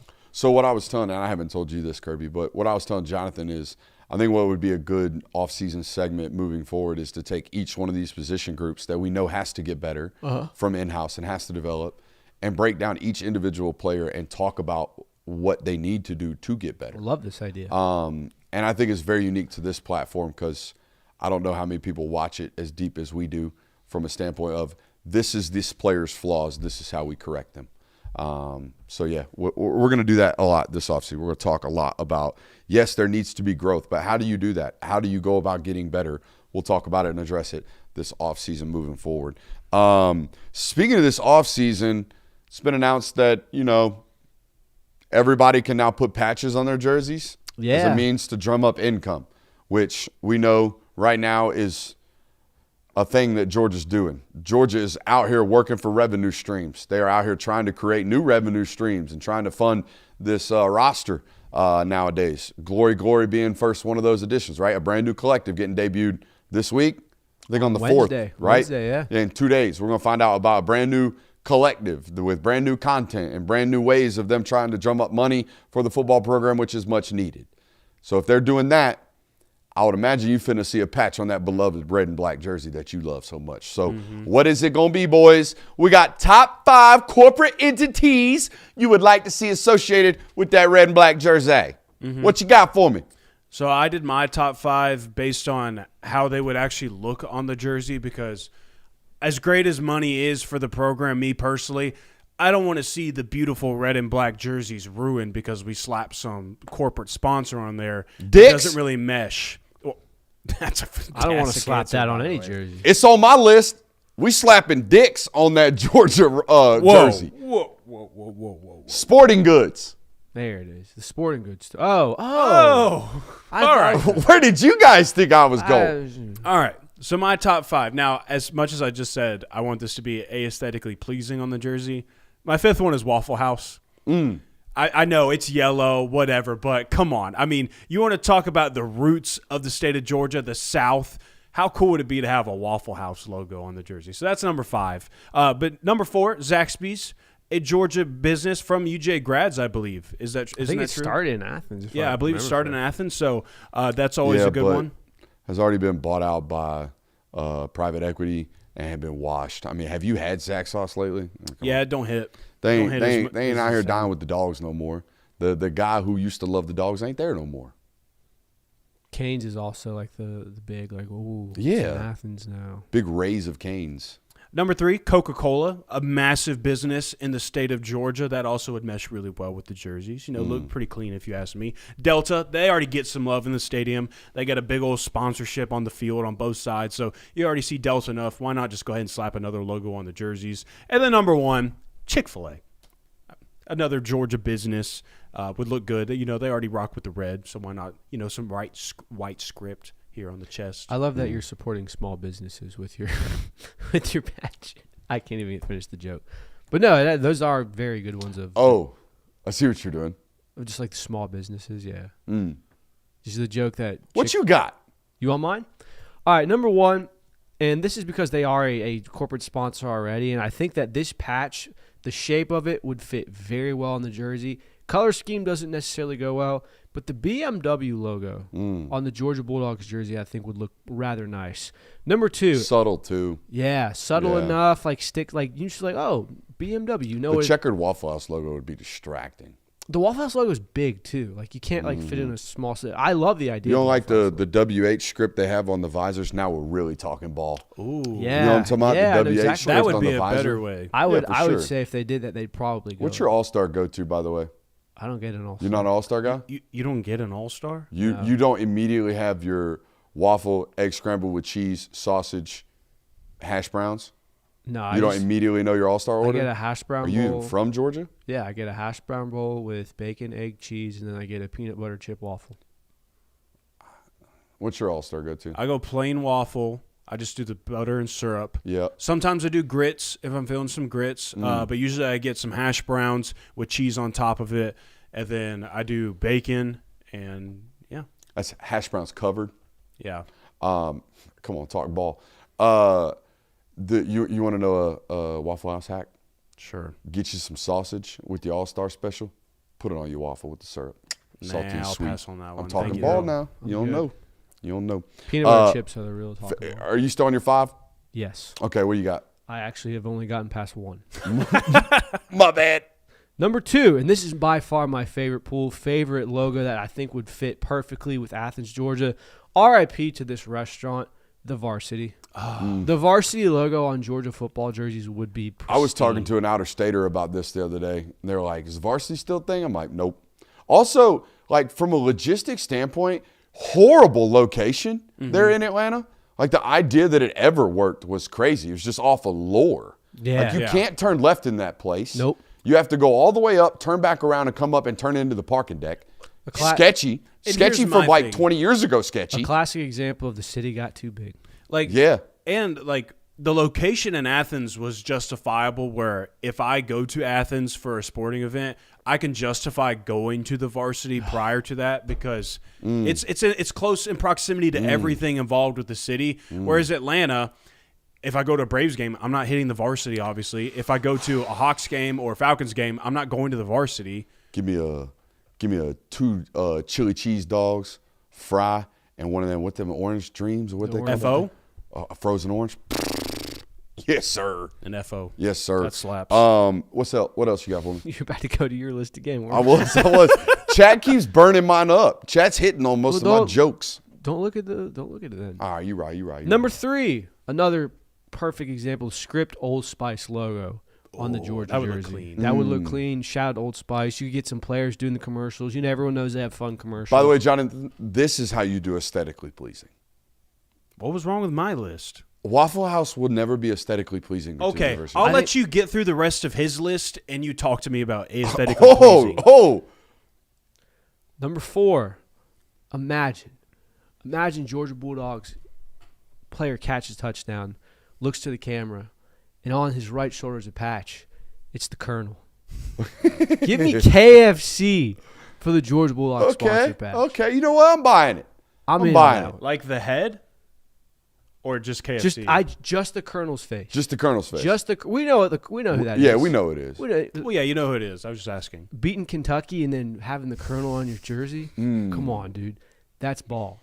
All right, number 5. This is kind of my least favorite one. Beats by Dre. Another simplistic circular logo. The B's iconic. Aesthetically all those. pleasing. Yeah. Well done. Honorable mention. OLI? Honorable mention OLI. And not to, put any, ditties out there, but the Trojan logo would be pretty funny. That's all I'm going to say. Speaking of funny, how about size matters, Morgan & Morgan? You have to have the size matters. It's only size matters. Size matters, Morgan & Morgan. Left shoulder dicks. That's too many. We're just completely selling out. Yeah, that's too many. Number 3, Bass Pros. Bass Pro is Little Bass Pro Too Shop. busy of a logo. By the way, guys, the Bass Pro trucker hat, that's out like 6 years ago. Can we stop wearing those? I mean, my Lord. I saw one the other day. I'm like, we're still doing the Bass Pro Shop hat, huh? You're fashion watching that stuff? Oh, come on. No, I'm just saying it was that like, wow, really. It would be like watching somebody walk by in parachute pants. You'd be like, that's peculiar. No, it wouldn't. It's Bass Pro Shop. It doesn't go out of, it's a hat. Brother. It's a baseball The hat. Bass Pro Shops wearing it non-ironically as like, I'm not even like an outdoorsman. Bass Pro Shop's cool hat. I would wear a Bass Pro Shop hat. Because you fish. Yeah. You're an outdoorsman. There was a time period where people were rocking Bass Pro Shops hats non-outdoorsman-y. Like, ironically? No, not even non-ironically. They thought it was like a cool fashion statement. This is a real thing. Yeah, I don't think that's... Number 2, ChatGPT, because they're taking over everything. Why not take over my favorite for college Buddy, the football? ChatGPT does not have money to throw at college programs right now. OpenAI is failing. Good. That's a little bit of current times news. Good. So what's going on Is there? that why now you have Aren't to? they like trying to revolt already? So are they having to shut it down? Is that what's going on? it's just the company's running out of money. It Is- costs so much money to run all that energy. Good. Well, I was about to say, is that why you now have to pay to generate any type of image? Because I Pretty much. tried doing this the other day, and you have to have a subscription. Yeah, ChatGPT 5 is you have to have. Even the robots got to get paid. Apparently. Well, you have to pay the companies that power the robots. Yeah. Insto facto, you got to pay the robots. You're watching too many sci-fi movies. No, I've actually been watching Axel Foley lately. Great, that's a I'm great. into Beverly Hills Cop 2. Shout Probably out. not going to watch the newest one in this rewatching phase. I've already seen the newest one. I have not seen the newest one. Yeah, it's called Axel. It's all right. I'll have to, is it still on Netflix? Yeah, I believe so. I'll watch it. I'm watching them on Paramount right now. Yeah. Number 1, you already knew it. How about a little Film Guy Network logo on the jersey? No, A little TFN? no, because No? that means that we're paying them a shitload of money, and I'd rather not. You don't want to? Dude, we don't have the money for that. Millions of dollars. Hey, I mean, all it cost Snapback Sports was $100,000 no, bro, for ULM, by the way. no, dude, no. You don't want $100,000? No. It's what? No. It's not our $100,000. It's the $100,000 we're spent. You don't want to spend $100,000? That's what we're. I think you're missing the point of these logos. We are not getting anything except paying to have them on. I mean, come on, dude. You know how much it made money for Nike that one time that what's his name, who's now on Fox Sports, War 22, Mark Ingram flashed up those Nike gloves? Merchandise sales went through the roof. We don't have merchandise. We just need that one thing. Yeah, but we got a YouTube channel. We People do. are like, what's that logo? Google, TFN. Now they're here. I you think think- 100K's there? I think I mean, the- we could spend 100K. You know, we could have 250,000. I think subscribers. the better- Considering the debacle that we had with Lank, I don't know if we need to be putting TFN on football jerseys. Yeah. Don't know if we can be doing Thank that you, one. Jay Will. That's a good way to be the voice of reason in that. I think Reese Davis would be even more confused by Reese that Davis, one. but TF. I don't think I can say this on air, ladies and gentlemen. Also, I think the better way for us to market is just have all the frat dudes that go to college game day just make signs for us. That's completely free, and it's a lot cooler. It's also prohibited, isn't it? Yeah. Can you? Yeah. They don't let you do that. Hey, Because remember, like, it was a real thing with the first really big national podcast. Mm-hmm. Pate's show was like, no, you can't do that. And then there was this, like, fake beef between him and College Game Day. and now who's sitting at the desk at ESPN shows every now and then? Just saying. Just saying. It obviously worked out well for him. I like it. You're talking ball. How Chat's bringing up something that's interesting. Like, do you think we're going to see betting logos on these jerseys? No. They'll draw lines at gambling money. I would imagine so too. Yeah. Now, they might take corporate, someone it's under the corporate table. money. Huh? No. What was that joke? They might take someone to the table, but unless you can. I know it's not the national art. Did you hear what Rick Barnes said the other day? Yeah, What did he say? that was crazy. He said Oh, sometimes I yeah, wonder yeah, if yeah. my Like players some- are betting did on the see games. Sometimes I wonder if my players are betting on the games. My favorite part about that was him saying that and immediately being like, shit. Like, I don't. He looked at he didn't know until the SID like started running out of the room. You could tell he like looks over and he's like, "Did I say something I'm not supposed to?" Yeah. Yes, sir, you did. Yes, sir, you did. Now it's- No, you didn't strike hear out. all the keyboards start rattling like everybody just took a bunch of Ritalin. I mean, good Lord. Strike that from. I didn't say that. I didn't mean to strike it from the record. That is one of my favorite moments. There's not a lot of them in press conference rooms, but when coaches actually say something that we know we can go with, the keyboard sounds in the room, whew, man, all over there. That was like when Kirby Smart said he doesn't like to recruit, though, about Dan Mullen. It was like, Yeah. oh, Or like when Carson Beck said he doesn't like watching football. Yeah, that was, and you could even again another one of those Carson be like, well, let me actually explain this because shit. It's so few and far between, though. You know, they're all so well media coached and media trained. It doesn't happen all that often. Speaking of media, Kyle Hamilton said something about it yep. in the media. What did he say about Sanford Stadium? So it was just one of those random tweets where the original post was about something completely different, and someone just commented under the tweet, top 5 stadiums you have ever played in. And the number 1 stadium he had on his list was Sanford Stadium. Now, obviously, this does not include the stadiums that he has played for, like the Ravens. He couldn't put that on his rankings, so that's not what the question said. For teams that you have not played for. And Sanford Stadium ranked at the very top, so gave some massive respect to them. I'm trying to pull up this article right now. Here you go. So this included both college and the NFL, by the way. So Sanford Stadium ranked number 1, Lambeau Field number 2, AT&T Stadium, a.k.a. Jerry's World, at number 3, Doak Campbell Stadium at number 4, and then number 5, Highmark Stadium, which is the Buffalo Bills.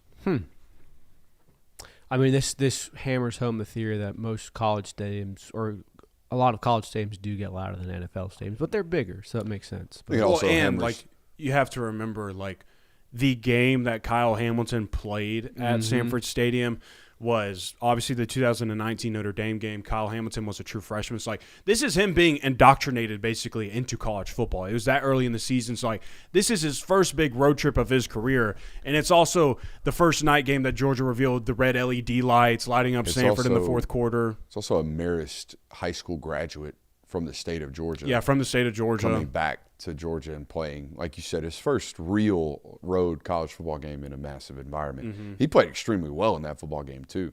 I remember being set next to, up in the top corner, very corner of the press box, next to the away beat reporters. It was my first year covering the team. And they were like, hey, that number 14's from the state. And he's a freshman. Wait till you see how good he's going to be. And I just watched the rest of the game. I'm like, oh, my God. Must be one of those games where the box score lies to you. Yeah. Because he had one tackle. Dude, all over the field. All over the field and so long and lanky and hadn't really filled out all that much yet. But you could tell the nose for the rock, very early on in that career. So yeah, Sanford Stadium getting some love from a non-Georgia player amongst all stadiums in football. So that was pretty cool. It's weird to think we're creeping up on that game being 7 years ago. Also, why was Kyle Hamilton in college during NIL? He would have been. He would have been his his last year? 2021. So it would have been his last year? Yeah, but they I had, remember a Notre Dame poster, like billboard, getting put up in Atlanta, right there outside of Turner Field with his face on it. That basically said the best come to play here. It was like one of the very first NIL things that I remember happened. I could be wrong. I'm going to Google this right now, but I'm pretty sure there was a Kyle Hamilton billboard in Atlanta right there by Turner Field on 75 North going into the city. that's a lot of recruiting done by Brian Kelly. So that's Right. I mean, not a shot to the guy, but honestly, Brian Kelly was never known as this guy that went out and just tore up the trail. So the fact they did that, respect to him, honestly. Yeah, so they did this a lot. I'm looking at other ones. It says, I'm from Kentucky and I chose Notre Dame. I'm from Atlanta and I chose Notre Dame. Okay, good marketing. They did this. They went out and bought up billboards in major cities and basically said, I'm from here, but I went here. Ha, ha, ha. Interesting. I mean, you kind of have to. It's Indiana. We've been, no offense, no shots at the state. It's not somewhere if I'm a 17, 18-year-old football prodigy, I'm not rushing to go out there. Yeah. So you do have to do stuff like You got to that. sell it. It's that's not for on the sure. map for me. Like when you say, "Oh, what's your favorite? What's a place you'd love to play?" Oregon, Georgia, Alabama, like SEC schools, like Ohio State, like Michigan. Notre Dame doesn't always, appear on the list in my opinion. So I get it's good tactics by them. For sure. People are saying that Sanford Stadium needs to be a better environment, and this kind of piggybacks off of the 2019 thing. Like I don't understand why there is such a call. I get it. I don't really understand why people want there to be so many changes done to the Sanford Stadium environment. Like I feel like they have one of the better environments in college football. Slaughter and Kyle Field. Yeah, like we. I've only been like one other place where I'm like, this is different. It's Tennessee. Neyland.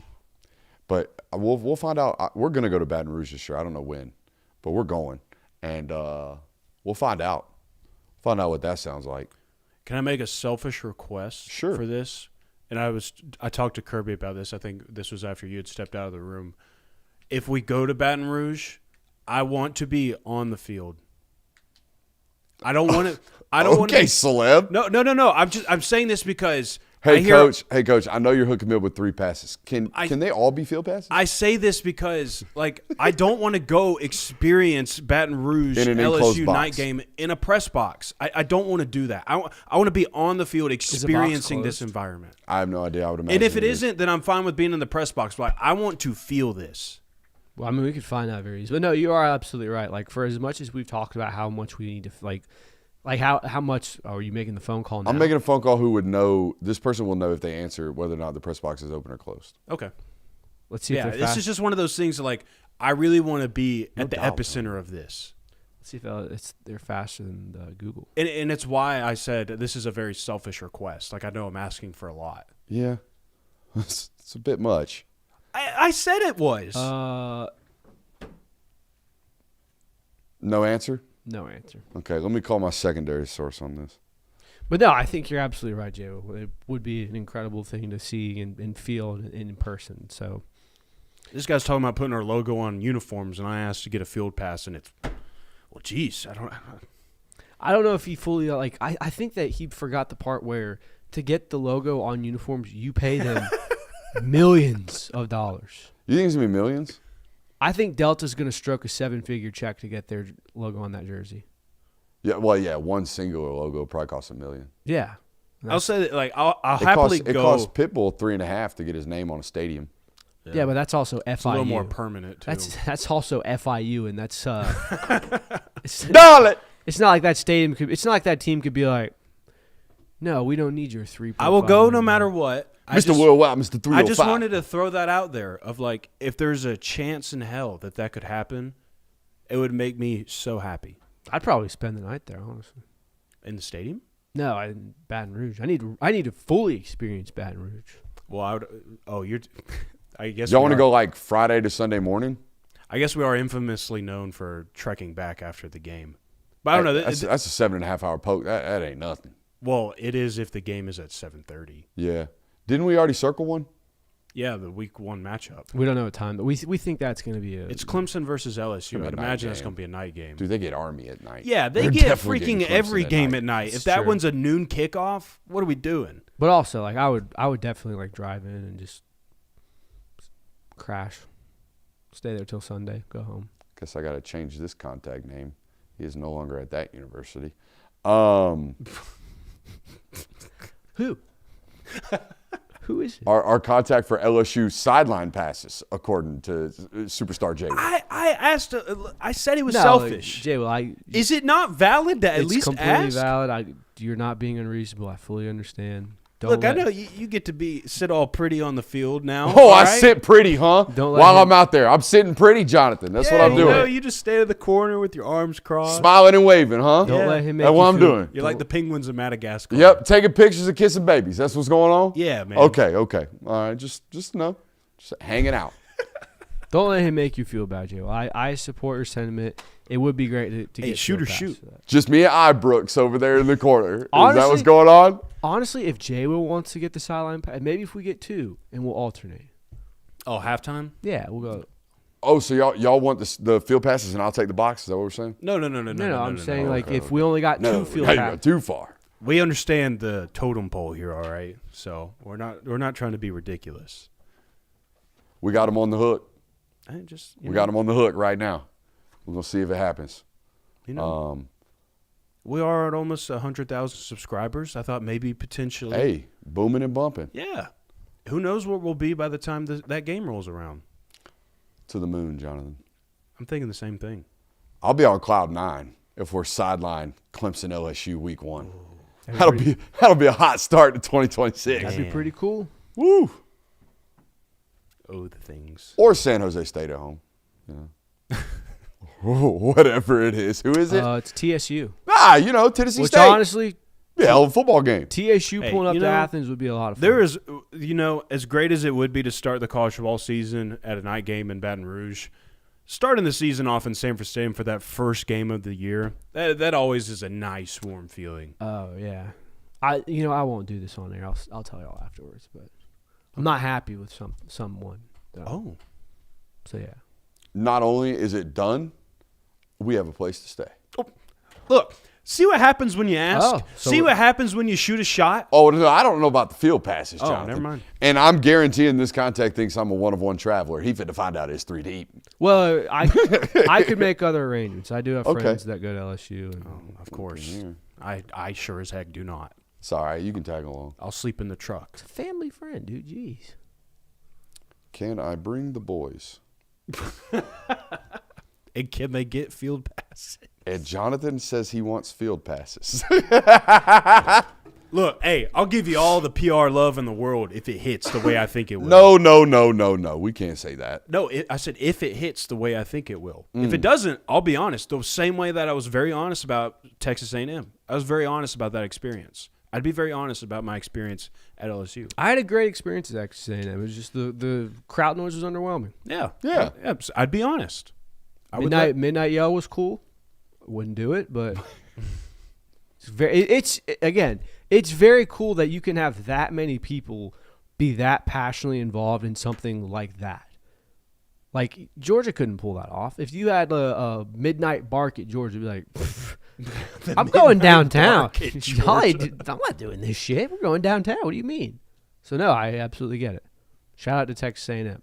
Mm-hmm. Stadium's not as loud as I thought it'd be though. Can we meet the Tiger? Oh, that's my request. Okay. I want a picture with Mike. You want to get in the enclosure with a tiger? I'll get in there with Mike, dude. Yeah, you go right ahead. I'll Dude, stand on the outside and video it. Death by Tiger. Sick Chat radio. saying, can I lead the band in playing neck? Yeah, I'm like the kid from The Blind Side. Yeah. They offered me field passes and I get to flip the coin. What do you got? What are you giving me, LSU? Jay was gonna run out with him. Me and Lane Kiffin arm in arm walking out of the banner. Oh my god. I hope that happens. Just you and Lane Kiffin holding hands like him and Kim Mulkey were coming onto the court. Like, who the hell is that guy? Who's holding hands with? Man, he's really tall. Who's that guy Lane Kiffin's holding hands with? Oh, man. Looks like Sheldon Cooper. I'm good. Y'all good? Yeah. Hope you guys had an enjoyment or had a good time watching us tonight. We certainly enjoyed it. Make sure you hit that thumbs up button on your way out.